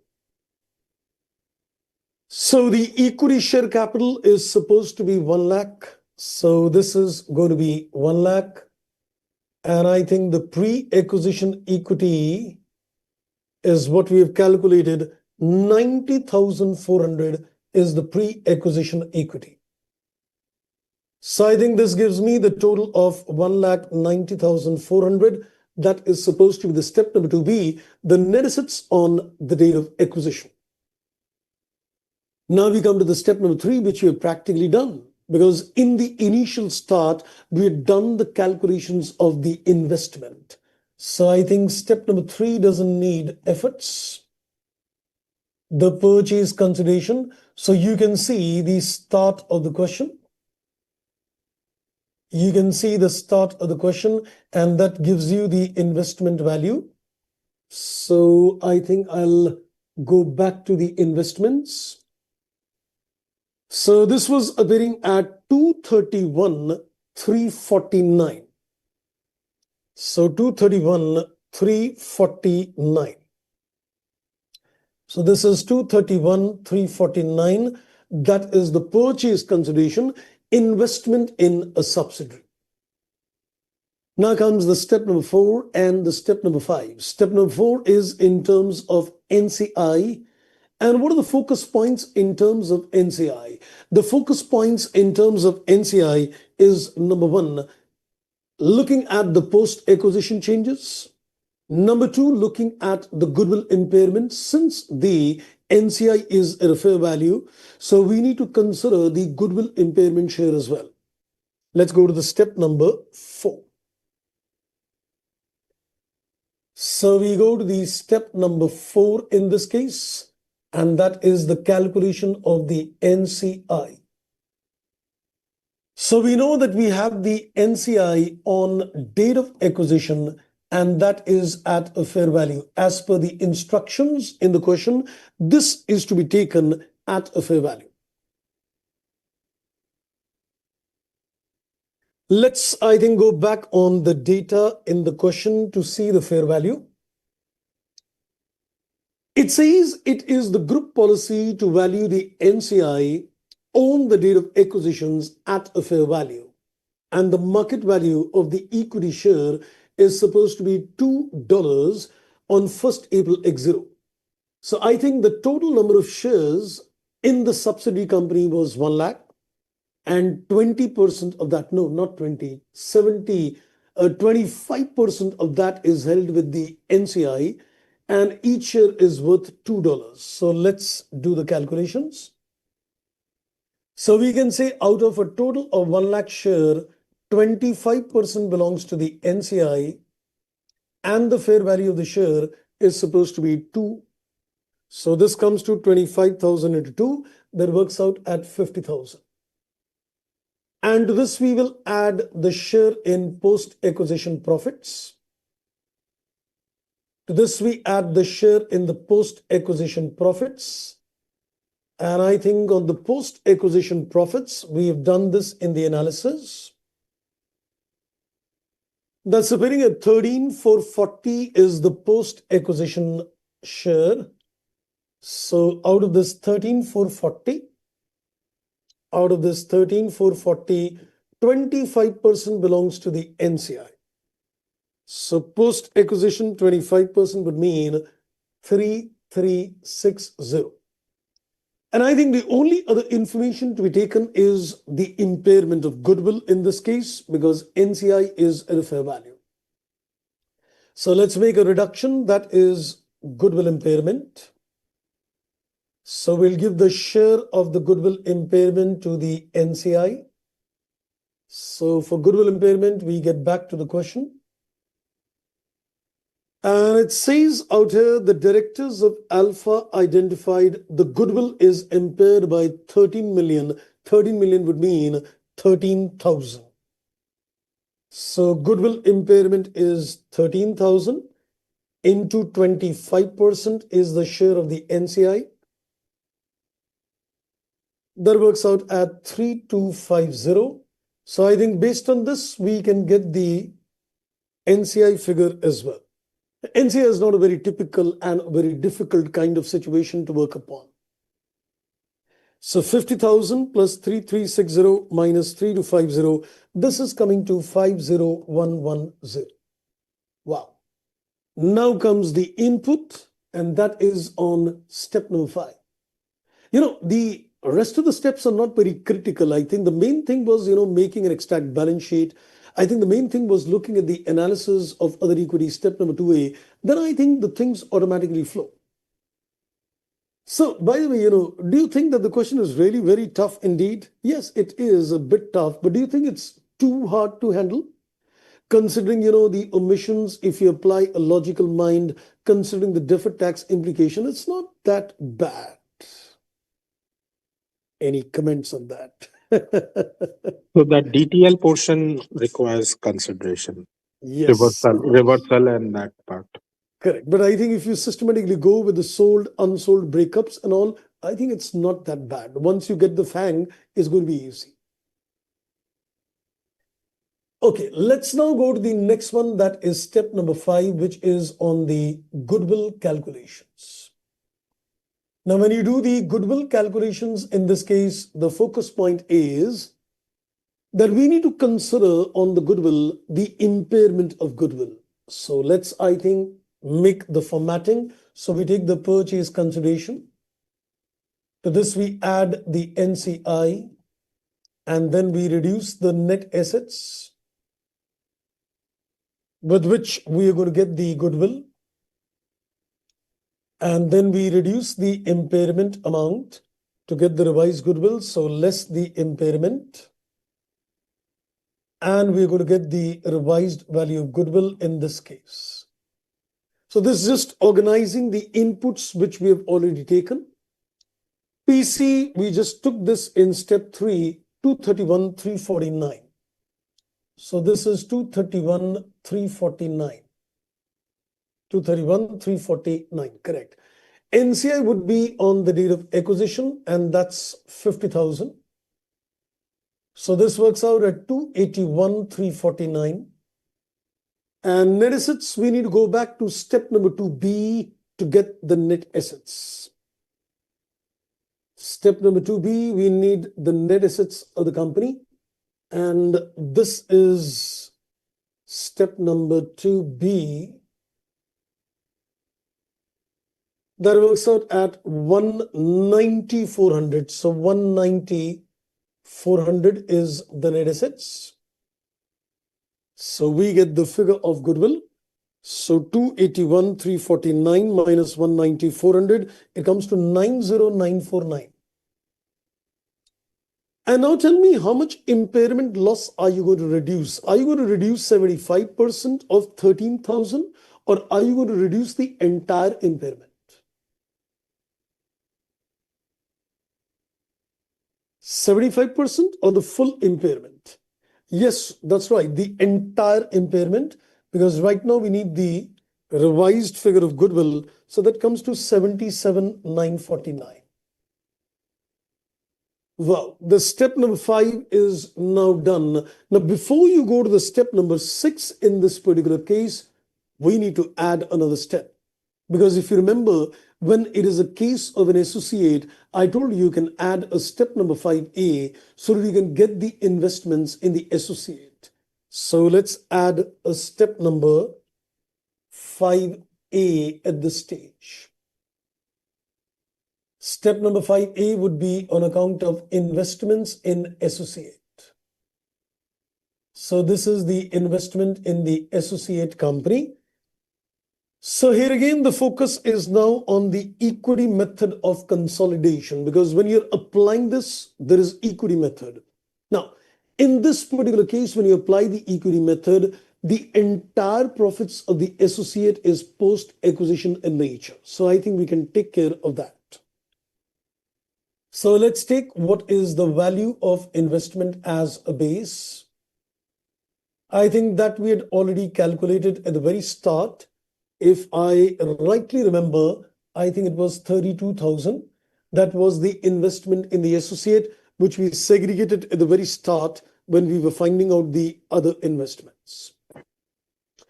Then to this, we are going to add the share in post-acquisition profits. We're going to consider the share in post-acquisition profits. And since the associate company investment was acquired at the time of incorporation, the entire profits of the associate company is post-acquisition in nature. So let's do one thing. Let's go back to the balance sheet. So I think if you look at the other equity of the associate, the retained earnings, it is appearing to the extent of 1 lakh. And this entire 1 lakh is post-acquisition in nature. So let's fit in this. So we can say out of this 1 lakh, this is purely post-acquisition. 40% belongs to the associate, that is 40,000. Is there anything else which also needs to be taken in terms of associate? There was a stock sale, which was downstream in nature.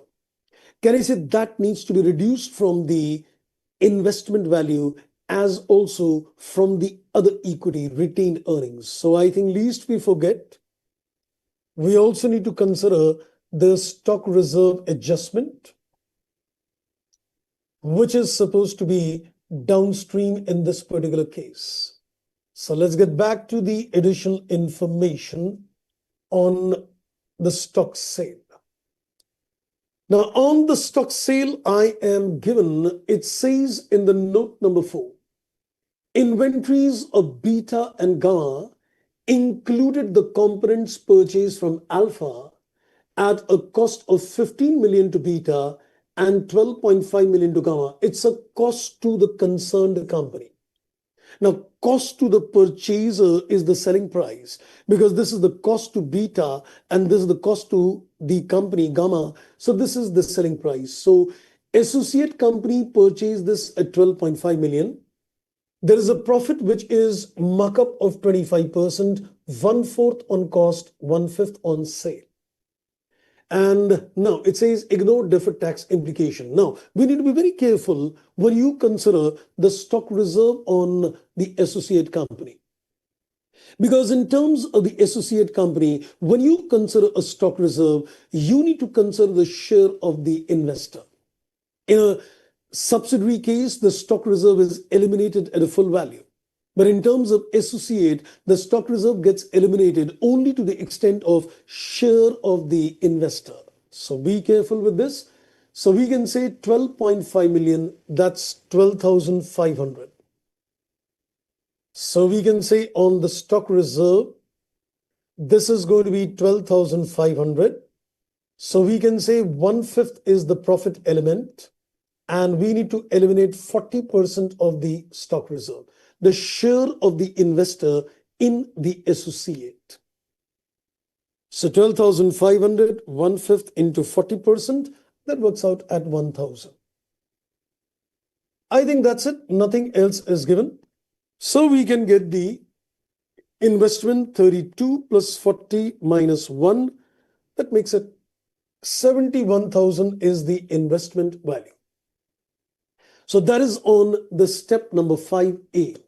Now, the crucial step again, and that is the step number 6, in which you need to consider again 3 focus points as we discussed earlier. The first focus point is considering the share in the post-acquisition profits. So when you consider the share in the post-acquisition profits, consider the share in the subsidiary, consider the share in the associate. The second, you need to consider the goodwill impairment in this case. And third, you need, and when you're considering the associate, there could be investment impairment. So in this step, you will take care of the goodwill impairment and the investment impairment for the subsidiary and for the associate.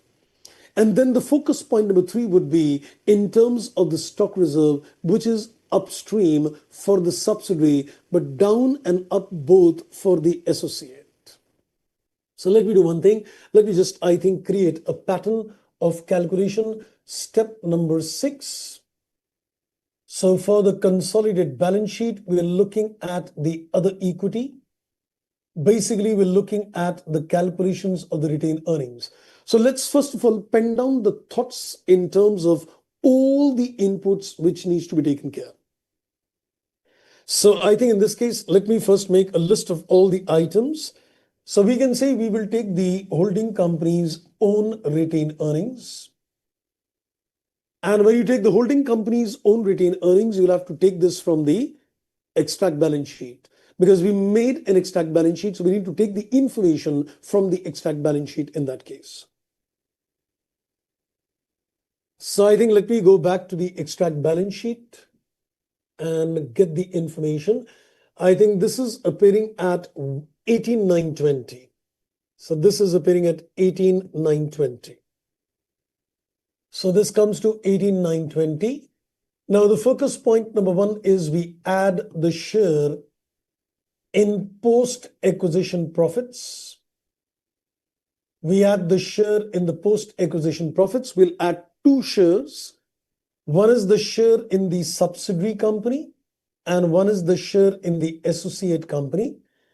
So for the subsidiary, you're going to pick up the analysis of other equity, step 2A. And associate, I think we already have the information. So associate, we can take this 40,000, which is being conveniently taken from this place. And subsidiary, let's go to the analysis.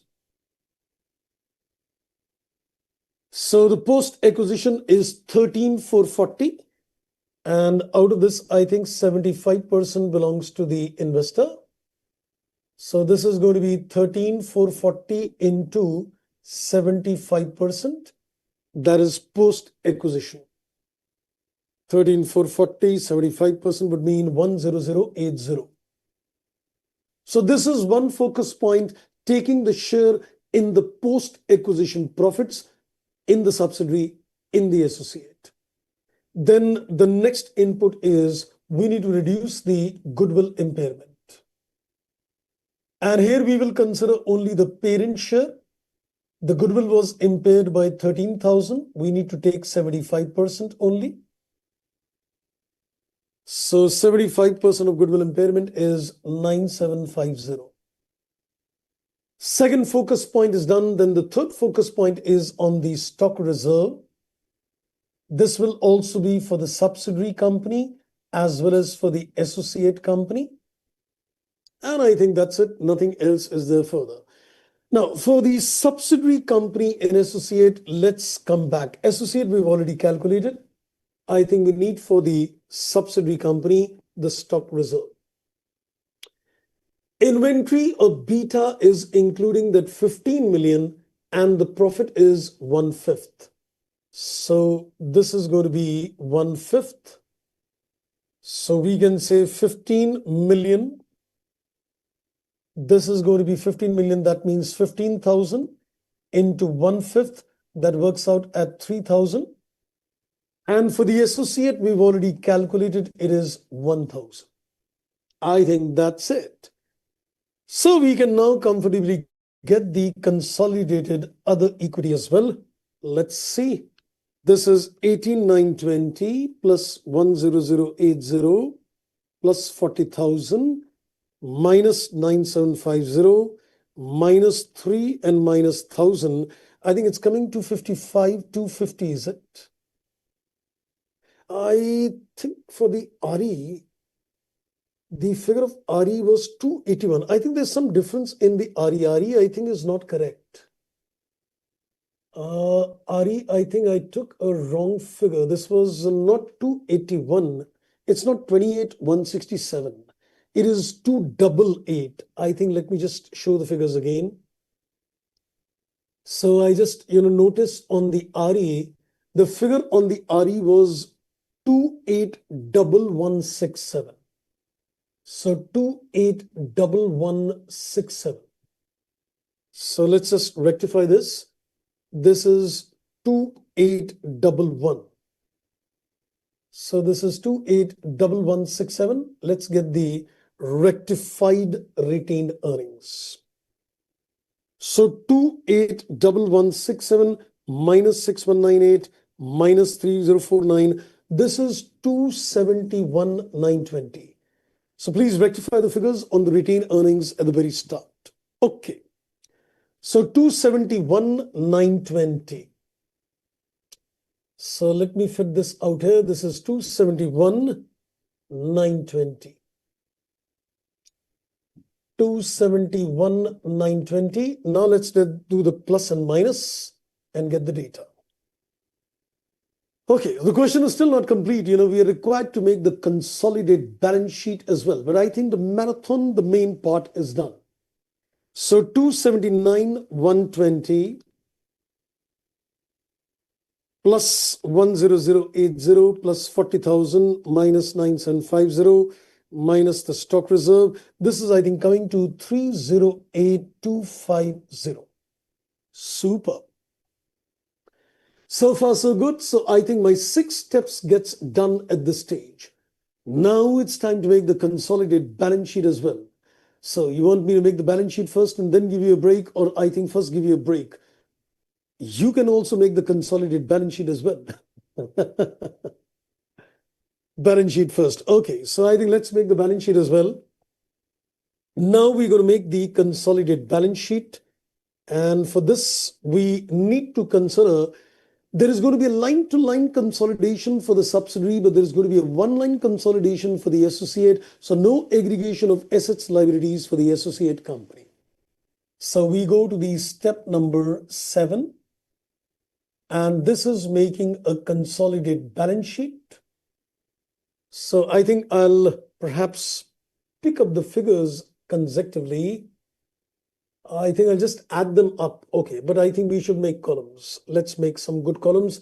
The way we do it, let's create a column for the parent, for the subsidiary, for the adjustments, and the total.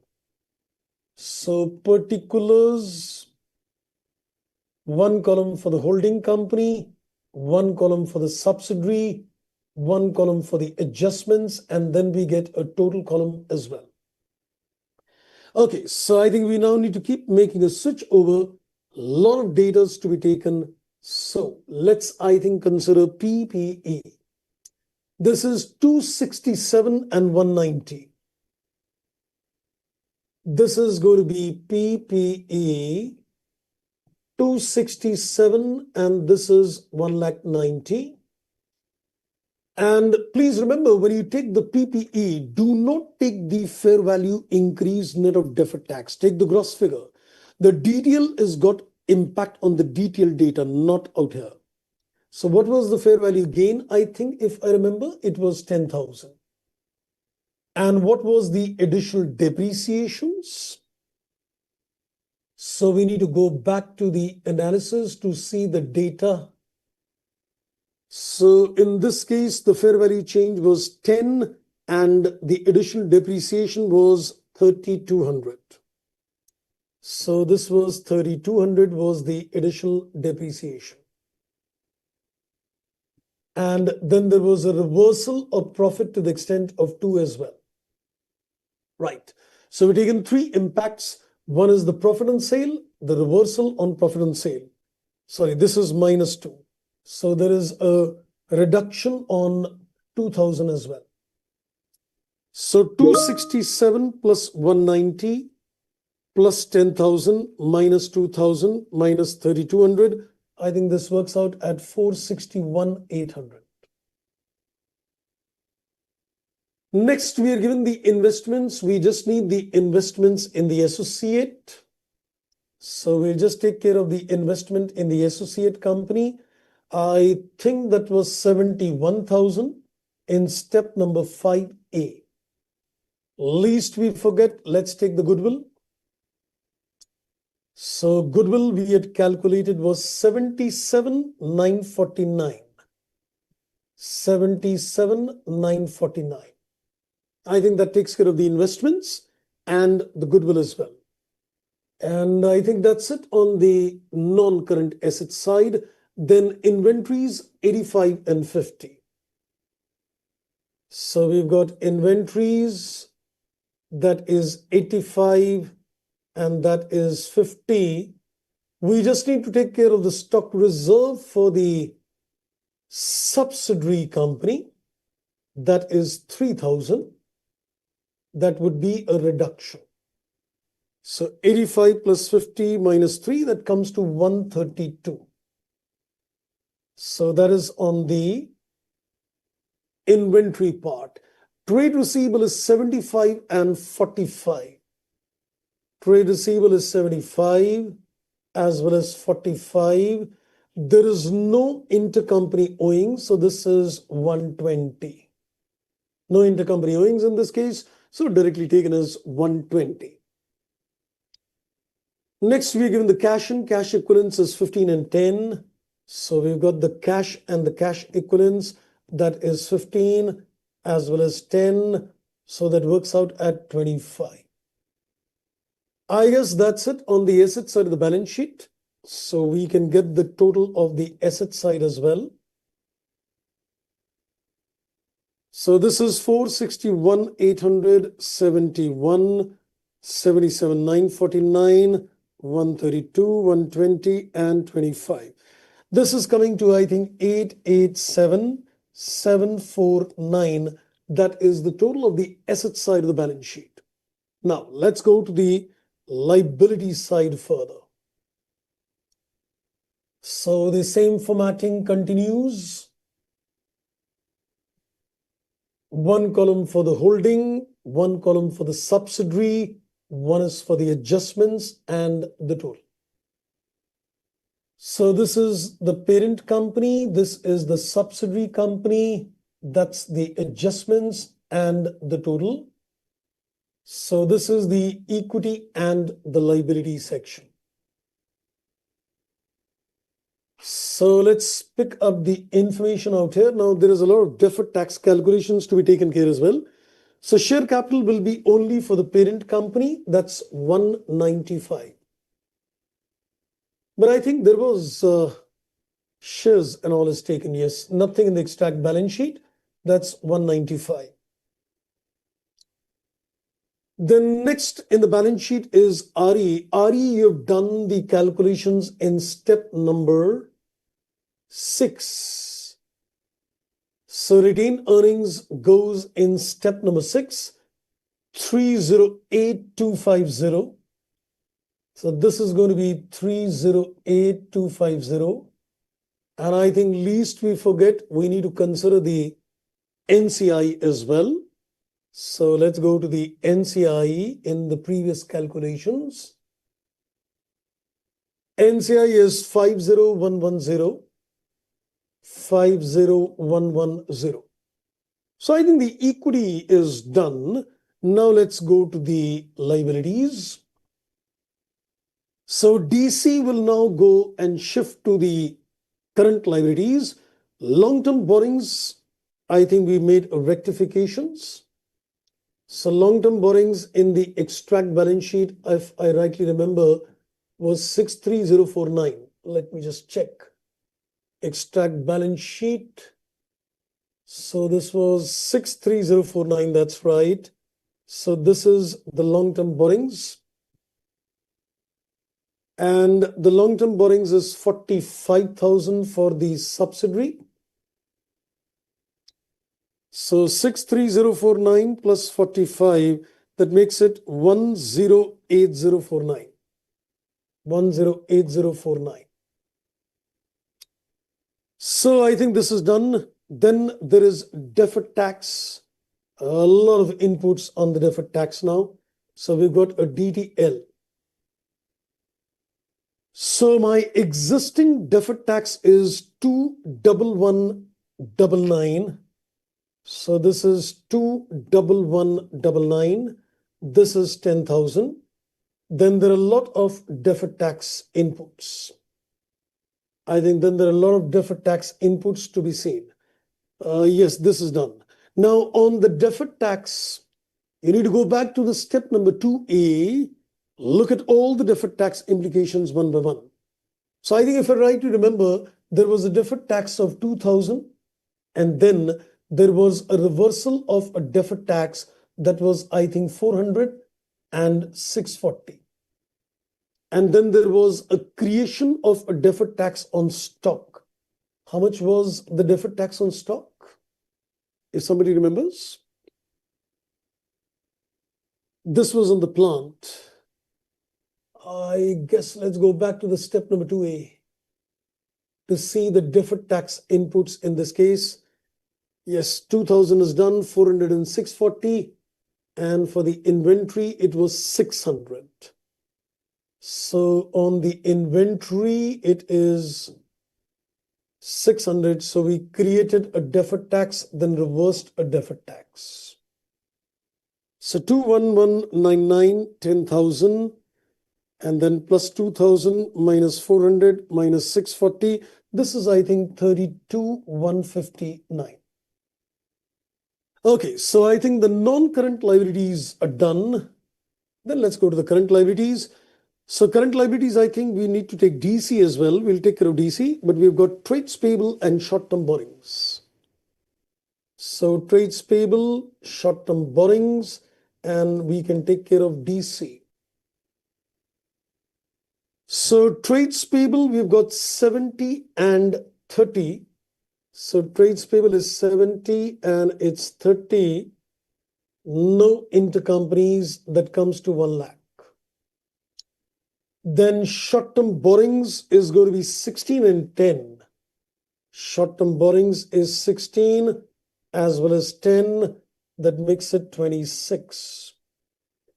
And the deferred consideration, we need to go back to the extract balance sheet. So in the extract balance sheet, we've got 68181. So this is going to be 68181. That is the deferred consideration. I think that's it. Hopefully the balance sheet should agree. Let's see. 195, 308250, 50110, 108049, 32159. So the sum total of this is 8874749. Wow. The balance sheet is agreed. It's 887,749 tallied to every 1 rupee extent. Super. I think it took us almost like 2 hours to do this question. I know this kind of question cannot come in the exam, but the idea was to open up your minds, which contains all kinds of adjustments, deferred tax, rectifications, everything. Time to ask you, what is your comfort zone now in terms of this kind of a question? I know it's a little early to ask you unless you practice this question by hand. But I think still, if I ask you, what do you think is going to be the comfort zone in this kind of a question on a scale of 10? Brilliant. 9 is a good score indeed. Superb. That's really great, I guess. And we get 9.5. That's brilliant indeed. Right, friends. So I think this takes care of one comprehensive question. Now let's take a break. Then we'll start back after the break with some more inputs coming to you. So let's take a break and then we start back again after the break with you. So 10, 12 minutes, relax your minds.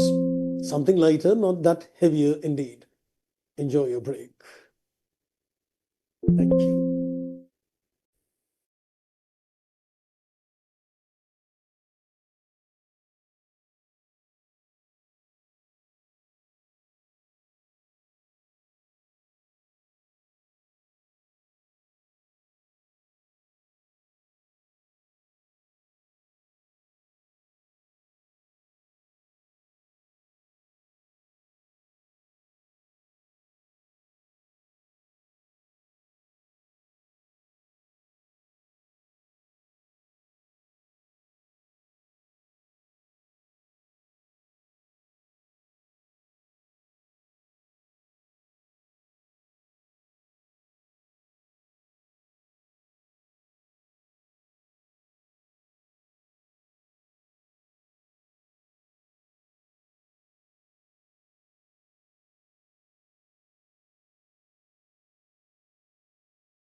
Hope you had a relaxation of mind.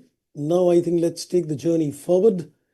And I think I'm getting some questions. So why did we reduce 600 from stock reserve in detail in the consolidated balance sheet after adding 600? There was a creation of a DTL. That's why we added 600 to the DTL. Then there was a reversal of DTL because the stock was sold. So the plus is for the creation and the minus is for the reversal. Therefore, both a plus and a minus. Also in the consolidated balance sheet, other equity, we reduced the share of goodwill impairment of the holding. This means it is a full goodwill. Yes, because NCI was at a fair value. And since NCI was at a fair value, the goodwill is of course, supposed to be full. Therefore, the parent base 75%, NCI base 25%. Okay, got it. Great. Wonderful indeed. That's great. Okay, now I think let's do a question on a consolidated P&L. Why just a balance sheet? Why not a P&L as well, right? So we're going to do another comprehensive question, not of that level of intensity what we did just now, but something which is going to give you the inputs in terms of a consolidated P&L as well. This is not a very technical question. I think considering the kind of question which we have done, this is a little more pretty easy one.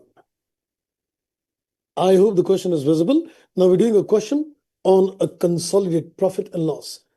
This is also, a little better kind of question on a consolidated P&L comprising a subsidiary as well as an associate both. Okay, let me just first read the inputs to you. It says below is the statement of P&L of Barbie and related companies on December X8. So we're given the income statement, then it says you're also given the following information. Barbie acquired 45,000 ordinary shares in Ken a number of years ago. Now, when it says it was acquired a number of years ago, this means that as far as the current year is concerned, it is completely post-acquisition in nature. And then it says Ken has got 50,000 ordinary share. That means he's got a 90% stake in this company. It becomes a subsidiary.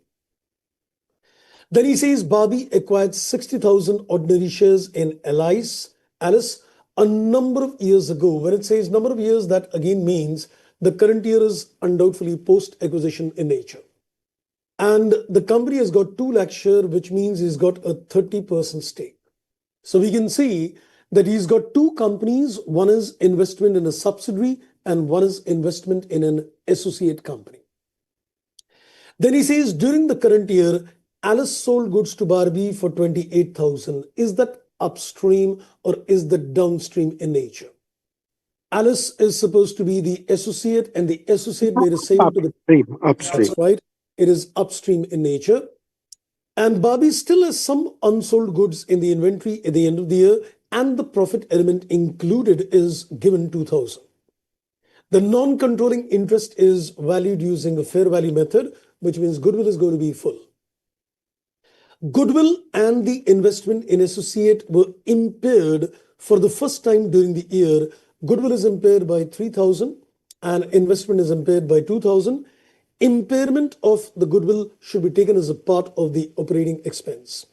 We're required to make a consolidated P&L for the year ended December X8. I generally believe that, a profit and loss invariably is much more simpler as compared to a consolidated balance sheet because P&L is, the adjustments are done in a single sheet in the P&L. So P&L becomes a little more easier. Okay, so I think let's solve this out.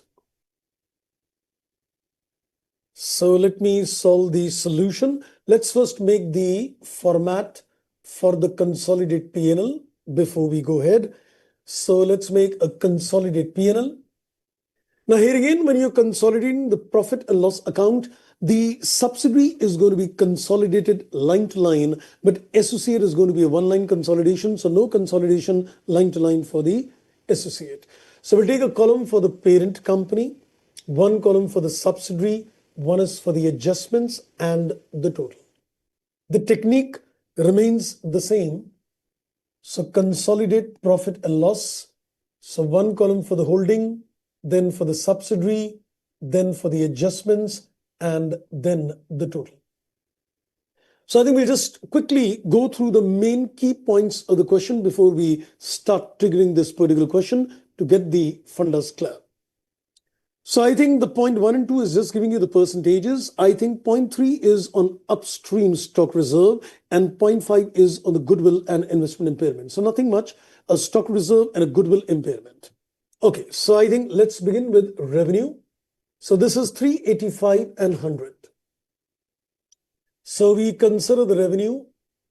Let's take the figures in 1000. This is 385 and this is supposed to be 100. Anything to be taken care in the adjustments? Any inputs to be taken care in the adjustments out of the additional information? Can I say point number 3 is a sale by the associate to the investor? This will not appear. Had it been a case of a sale between the investor and the subsidiary, then I would have eliminated from the revenue as well as from the cost of sales. So right now, nothing to be done. So this is going to be a total of 485. Okay, then further I am given the cost of sale 185 and 60. So cost of sale is 185 as well as 60. So this is the cost of sale. So this is going to be 245. There is no adjustments given. So we will get the gross profit. So we get the gross profit in this case. And I think this is going to be 240. 485 minus 245. This works out at 240.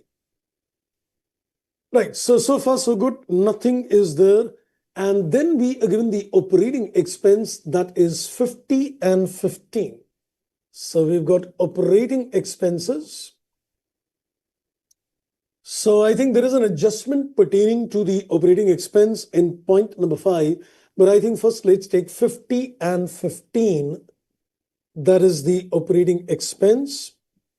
50 and 15. Now let's come to the point number 5 as far as the impairment is concerned.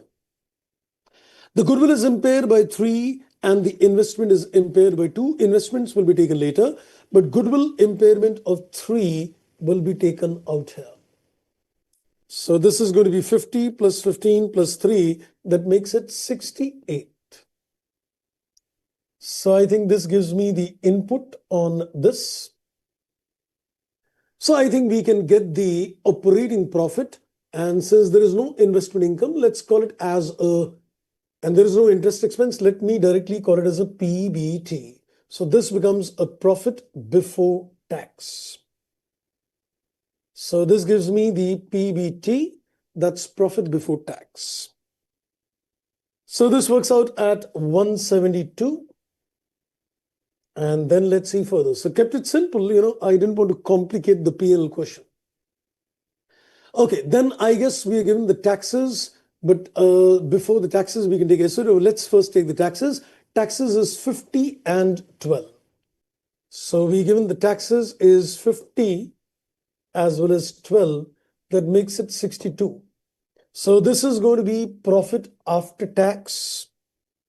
And we also need to consider the share in the associate. So this is 110. And I think now, least we forget, we need to consider the share in post-acquisition profits of the associate company. So we need the share in the post-acquisition profits of the associate company as well. Let's come back now. So I think all the information in the P&L is done. Let's, I think, go through the inputs. Point 1 and 2, we are just given the percentages. Point number 3 is to be taken care. NCI will come later. Now, there is a goodwill impairment and there is point number 3. Now, let me ask you, do we reduce from the share in the post-acquisition profits, the stock reserve, because it is upstream? Do we reduce the element of the impairment of investment from the post-acquisition? What do you say? The point number 3 is the stock reserve and the point number 5 is the investment impairment. So when you take the post-acquisition share, do we reduce the stock reserve from there? do we reduce the element of impairment of investment? Yes, undoubtedly yes. So let me take the profits of the associate is 20. So let's calculate the figure. So we can say the profits are to the extent of 20 minus the stock reserve and minus the investment impairment. So we'll take care of this. Now the figures we need to be very careful on. The figures we need to be very careful on. Now watch this part carefully. So on the stock reserve, I am given that in the current year, the associate sold goods to Barbie for 28,000 and it still holds some of these goods at the end of the year and the profit element in this is 2,000. Now, let me ask you, are you going to eliminate the entire 2,000 or the share? First, I've taken the profits of the associate in entirety. So from that entire profits, are you going to reduce the entire two or just the share? Not just the share right now. Right now, I will reduce the entire profits. After taking the net figure, I will take the share.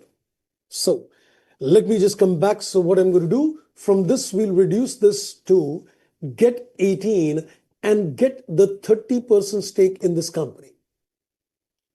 The profit of the associate company includes the profit it made on the upstream transaction. So 20 is inclusive of 2. First, you eliminate the 2, take the share in the associate. Then there is another input. The investment is impaired to the extent of 2. Now, this impairment will be reduced from the share. So you're going to reduce this 2 from here. So be careful on the calculations that when you are considering the calculation of the post-acquisition profits from the total profits, reduce the total stock reserve and then take the share.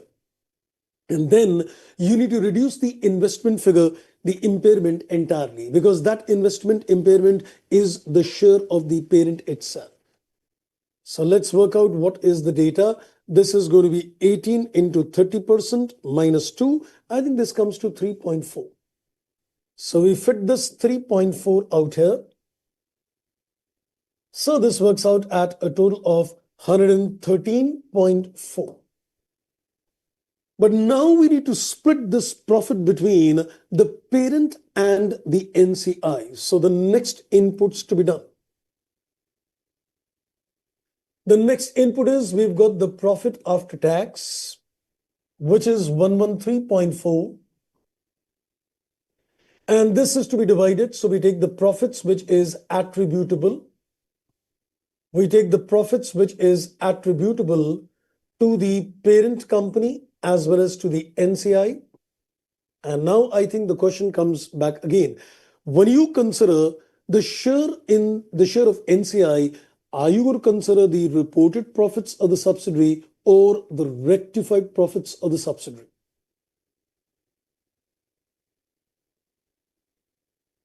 So for the NCI, are you going to consider the reported earnings or are you going to consider the rectified earnings? Of course, we need rectified earnings. So we take the reported profits. And there were 3 adjustments which we make in order to get the rectified profits. So let me ask you, would you like to tell me what are the 3 adjustments to be done to convert the reported earnings to rectified earnings?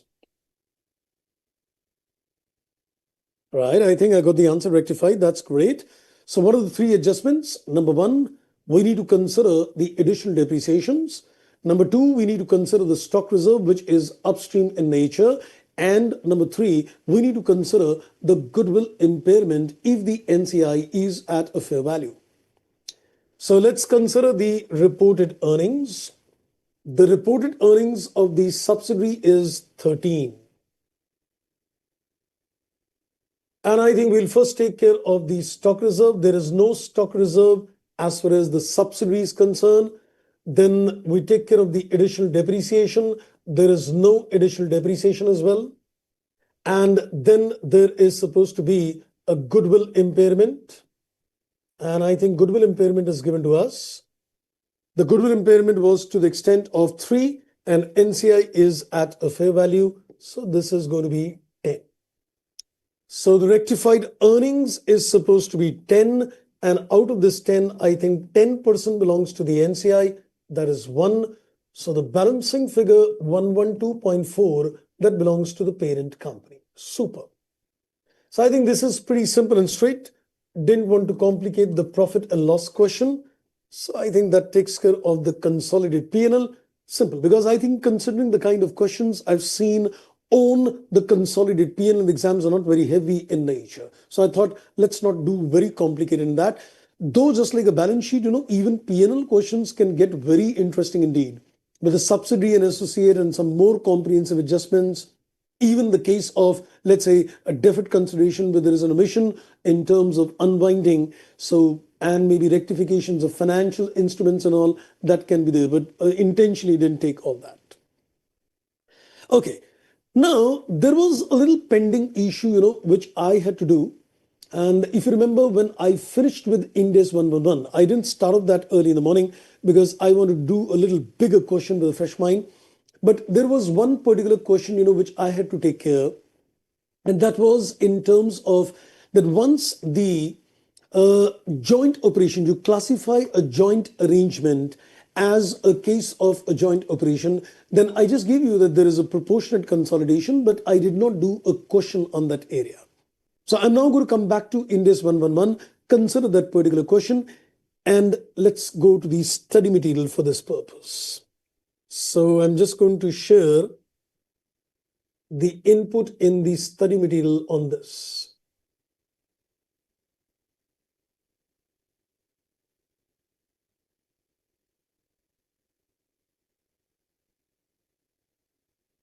So there is a question on the joint operation accounting. We'll go to that question on the joint operation. Yes. Illustration number 21 in the study mat.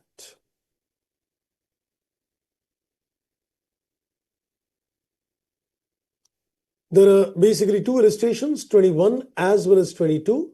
So I think we can catch up maybe with both the illustrations to you. So let's first have a look at illustration number 21. This is on the accounting of a joint operation. When you classify this as a JO, then how does the accounting apply? Because JV gets covered in Index 28, as we've already seen. So let's come to the illustration number 21 now. Let's see the facts of the case. It says P and Q form a joint arrangement PQ using a separate vehicle. Just in case, I know it's a switch over immediately. Now, when you create a separate vehicle, how do you identify that it is supposed to be a JV or a JO? Because if you don't create a separate vehicle, it is undoubtedly a JO. But if you create a separate vehicle, then what do we do in terms of identifying it's a JV or a JO? Evaluate what the Yes, the parties are three-step model getting. which I gave you, good. So we're going to see the legal form of the organization, see the contractual terms and other facts and circumstances to decide that. It says P and Q each have got 50% capital of PQ. The contractual terms of the arrangement states that P has the rights to all the machinery and the obligation to pay the bank loan. So is the parties to the arrangement getting a share in the assets and liability, or getting a share in the net assets or the net profits in this case? I think undoubtedly they're getting a share in the assets and liability separately.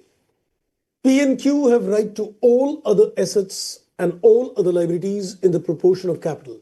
So if they're getting a share in the assets as well as liability separately, so can we say it becomes a joint operation in this case? Then I am given the balance sheet of PQ. So then it says, how should P record in the financial statements the rights and obligations in terms of PQ?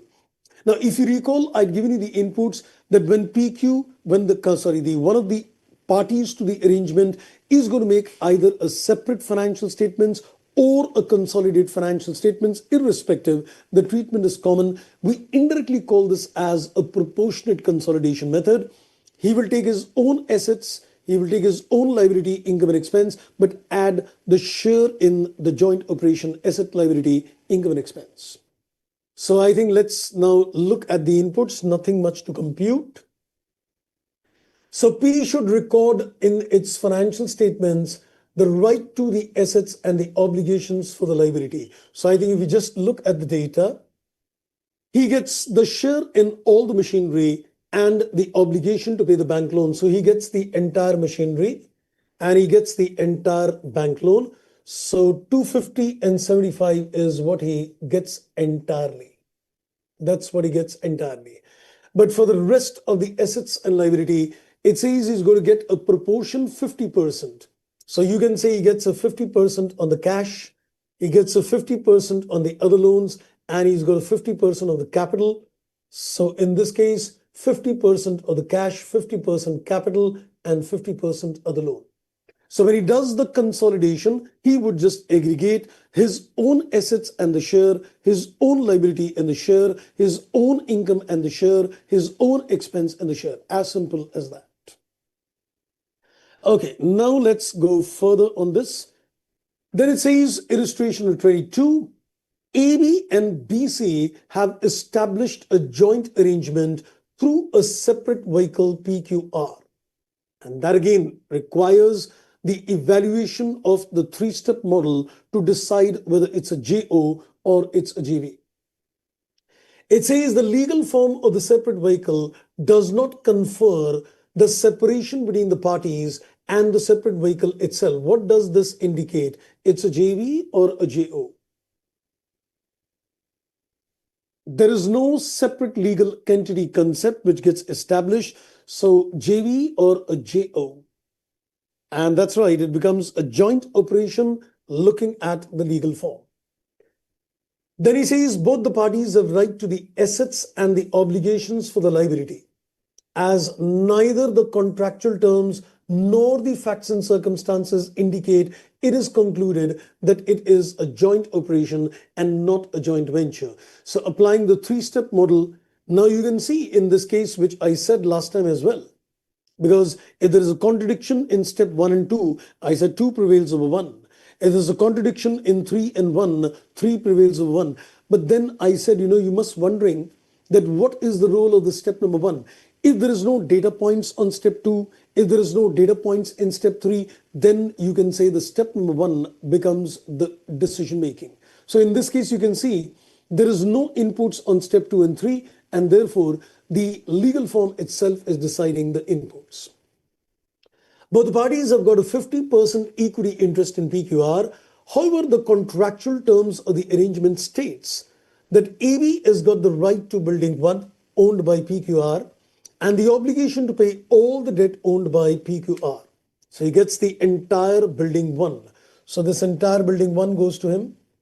And he has all the obligation to pay for the debt. So this is entirely taken by one of the parties. ABBC have rights to all other assets in the ratio 50-50. So how should AB record the financial statements, the rights and obligations? Same as we did in 21. So in this case, he gets the 100% of the building. In this case, he gets the 100% of the debt, and the rest he gets 50%. So 50% of the cash, 50% of the building 2, and 50% of the liabilities, and 50% of the equity. As simple as that. So this is the accounting as far as a joint operation is concerned. Okay. So far, so good. So we finished with Ind AS 103, we finished with Ind AS 110, we finished with Ind AS 28, we finished with the Ind AS 111. So all the 4 standards done, but there is one more inputs, and that is giving you the insights in terms of Ind AS 27. So I'm going to spend some time now giving you the insights in terms of Ind AS 27. Though in terms of Ind AS 27, there has not been much questions coming in, but I think you should still know the clarity which cases Ind AS 27 is made. So what I'm going to do, I'm going to make a wonderful chart now, giving you a lot of investments, and I want to understand from that particular chart in all the permutations, combinations, which standards are going to trigger. Let's make an interesting chart now. So I'm going to make an interesting chart covering the aspect of Ind AS 27. I think if you can connect the dots, then I think the funders are going great. Let's do one thing. Let's take a couple of investments. Let's say there is a company A which has got various kinds of investments. My mind is now working at a super duper level. So we'll consider various investments. Let's say there is a company A Limited. It has got various investments. It has got investments in B. And let's consider the various combinations in this case. I'll give you the percentages. So let's say this is 50% plus. That gives rise to control. Let's say he's made investment in C, and that is supposed to be 20% plus, but of course below 50, that gives it a significant influence. And let's consider an investment which is D. So let's consider there's made an investment in D, which is supposed to be a joint control resulting in a joint operation. Wow. And let's consider another case as well.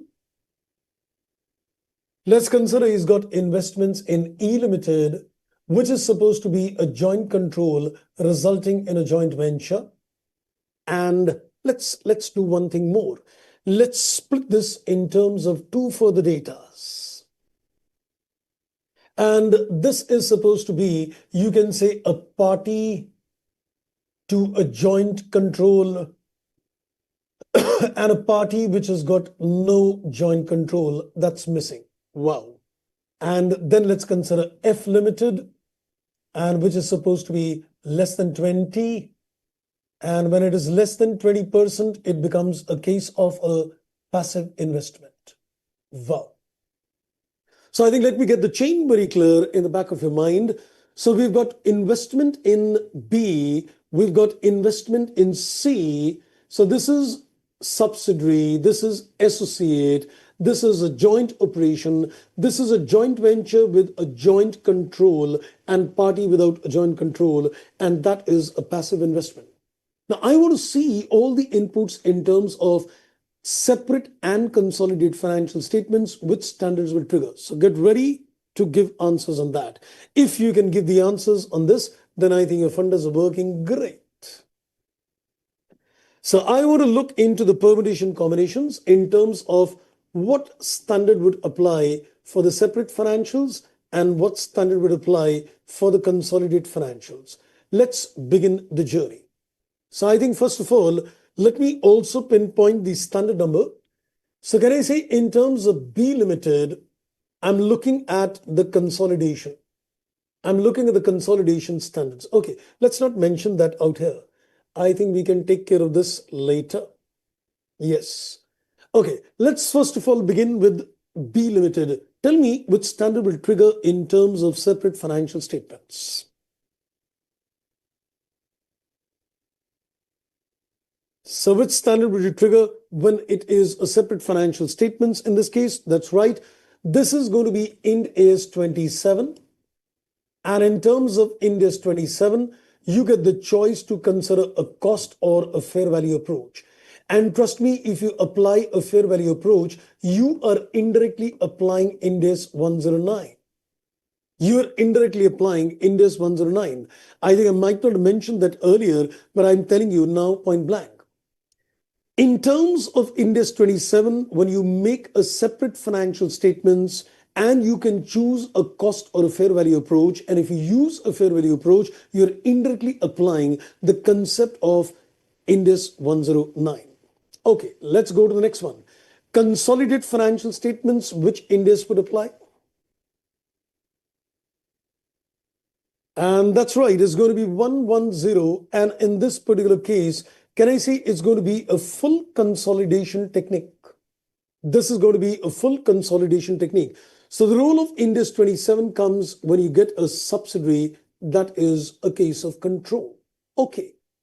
Now let's come to the case of C Limited. Can I say this is a case of significant influence? So would the same inputs follow just like a subsidiary Ind AS 27? Yes.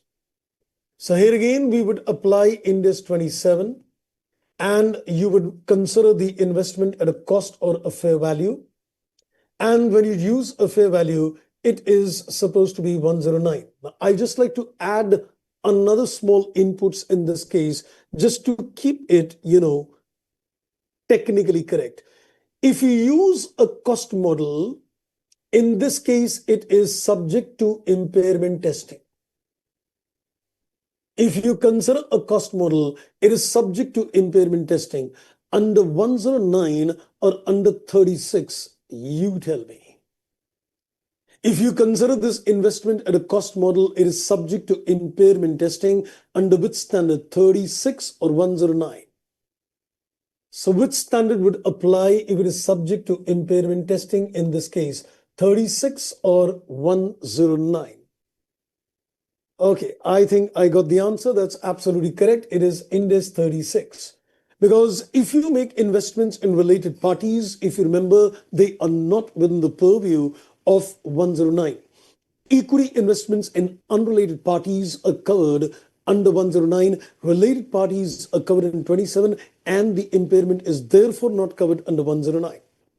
Great, superb. Okay, now let's come on to the inputs in terms of consolidation. Can I say which standard would trigger in terms of consolidation in this case? 28. Because this is a significant influence and therefore 28 will trigger in this case. And this is called, you can say, an equity method of consolidation, which we called it as a one-line consolidation for understanding point of view. Okay, that's great. Now let's come to the case of D Limited, which is a joint control and it's a joint operation. Now tell me which standard for separate financial statements. Now in this particular case, which standard would trigger for the separate financial statements in this particular case? And that's wonderful indeed. This is going to be Ind AS 111. And even for the consolidation, it is going to be Ind AS 111. So in this particular case, when you apply Ind AS 111, I should not be technically saying that it's a proportionate consolidation method, but yes, we can indirectly say, because we take the share in the assets, share in the liabilities, assets, income, and expense. So I think I'll still put it like this, that this is taking the share in the assets, liability, incomes, and expense. More like you can say the proportionate consolidation. So share in the assets, liability, income, and expense. So there is no difference in terms of the separate and the consolidated financials when it becomes a case of a GO. I think we did this mention earlier as well. Okay, now let's come to the next input. We're looking at investment in E, which is a joint control resulting in a joint venture. Two different kinds of parties, one with a joint control, one without a joint control. So which standard would this company apply which has got a joint control? Separate financials, that's right, 27. And this will again be taken at cost or a fair value. The fair value means you're applying Ind AS 109 in this case. And I think it's worth making a mention here as well that this is also subject to impairment testing. And which standard would apply in terms of consolidated financial statements? For a party with a joint control, that's right, 28. And this is going to be equity method, which is one-line consolidation. That's supposed to be one-line consolidation technique. Okay, now comes the another interesting part, and that is when you're looking at a party which has got no joint control in this case. It's a joint venture, but he is not getting a joint control, then what? Then what do we do?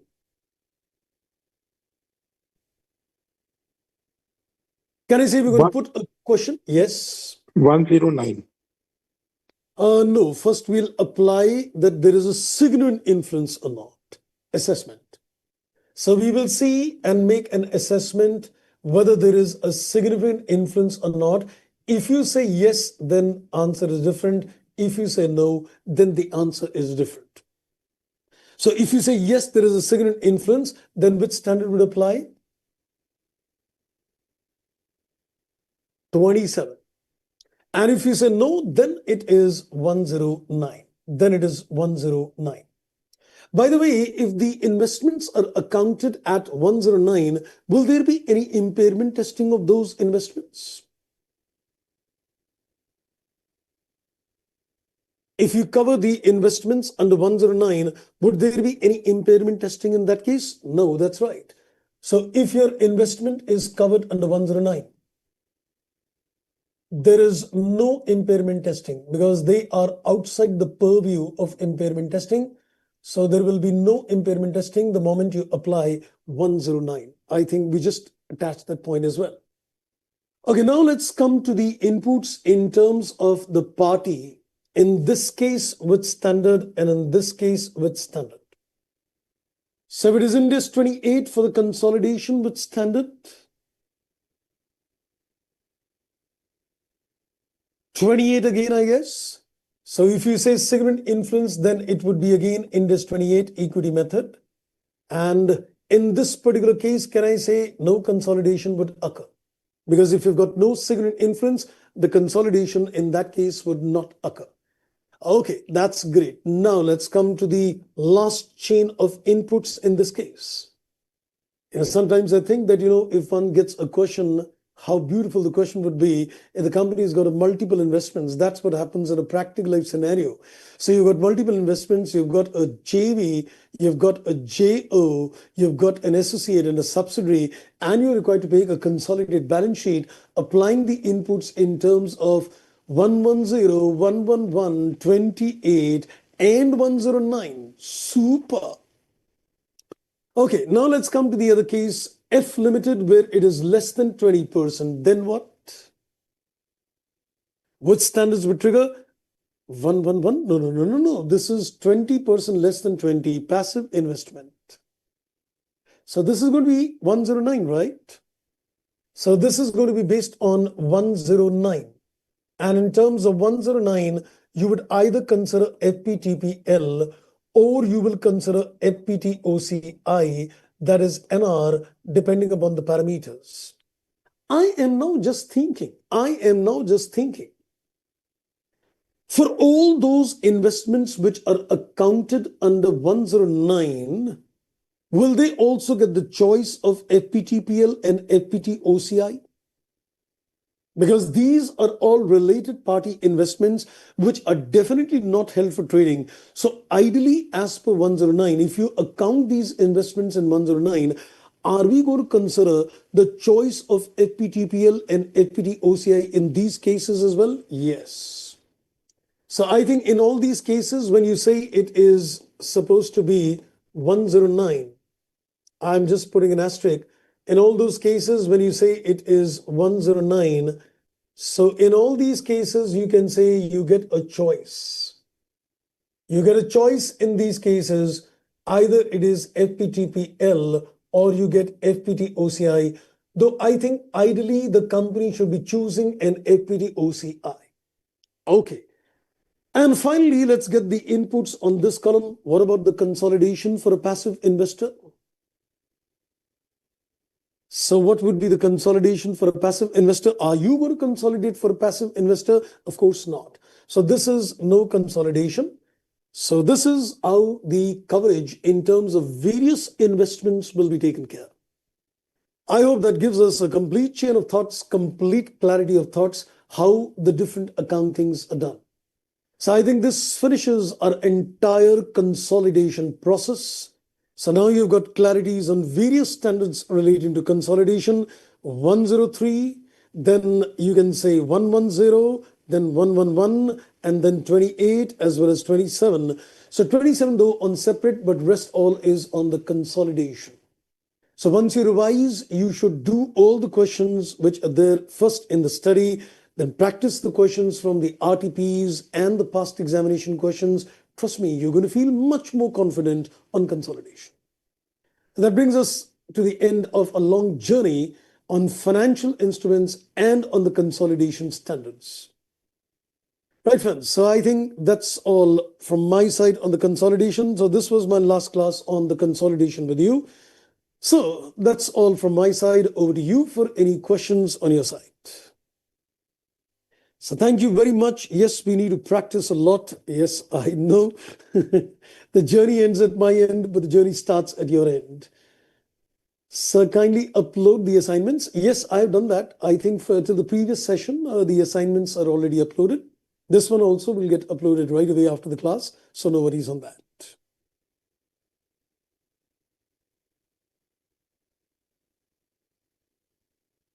So wonderful session, sir. Thank you very much. Thank you very much indeed. Thank you for the kind words. So it was really very wonderful to attend your class and also the privilege. Thank you very much indeed. I think it's equally blessed to have a wonderful audience like you. I think the output comes in only, when we get interaction. So that was my wonderful experience as well. Thank you very much indeed. Thank you, all of you. So I think that seems to be all for the day. So thank you very much. It's time to take leave from you now. So wish you all the best and we'll still be in touch. Thank you very much. Bye and take care.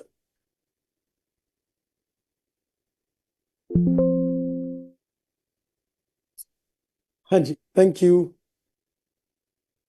Same to you.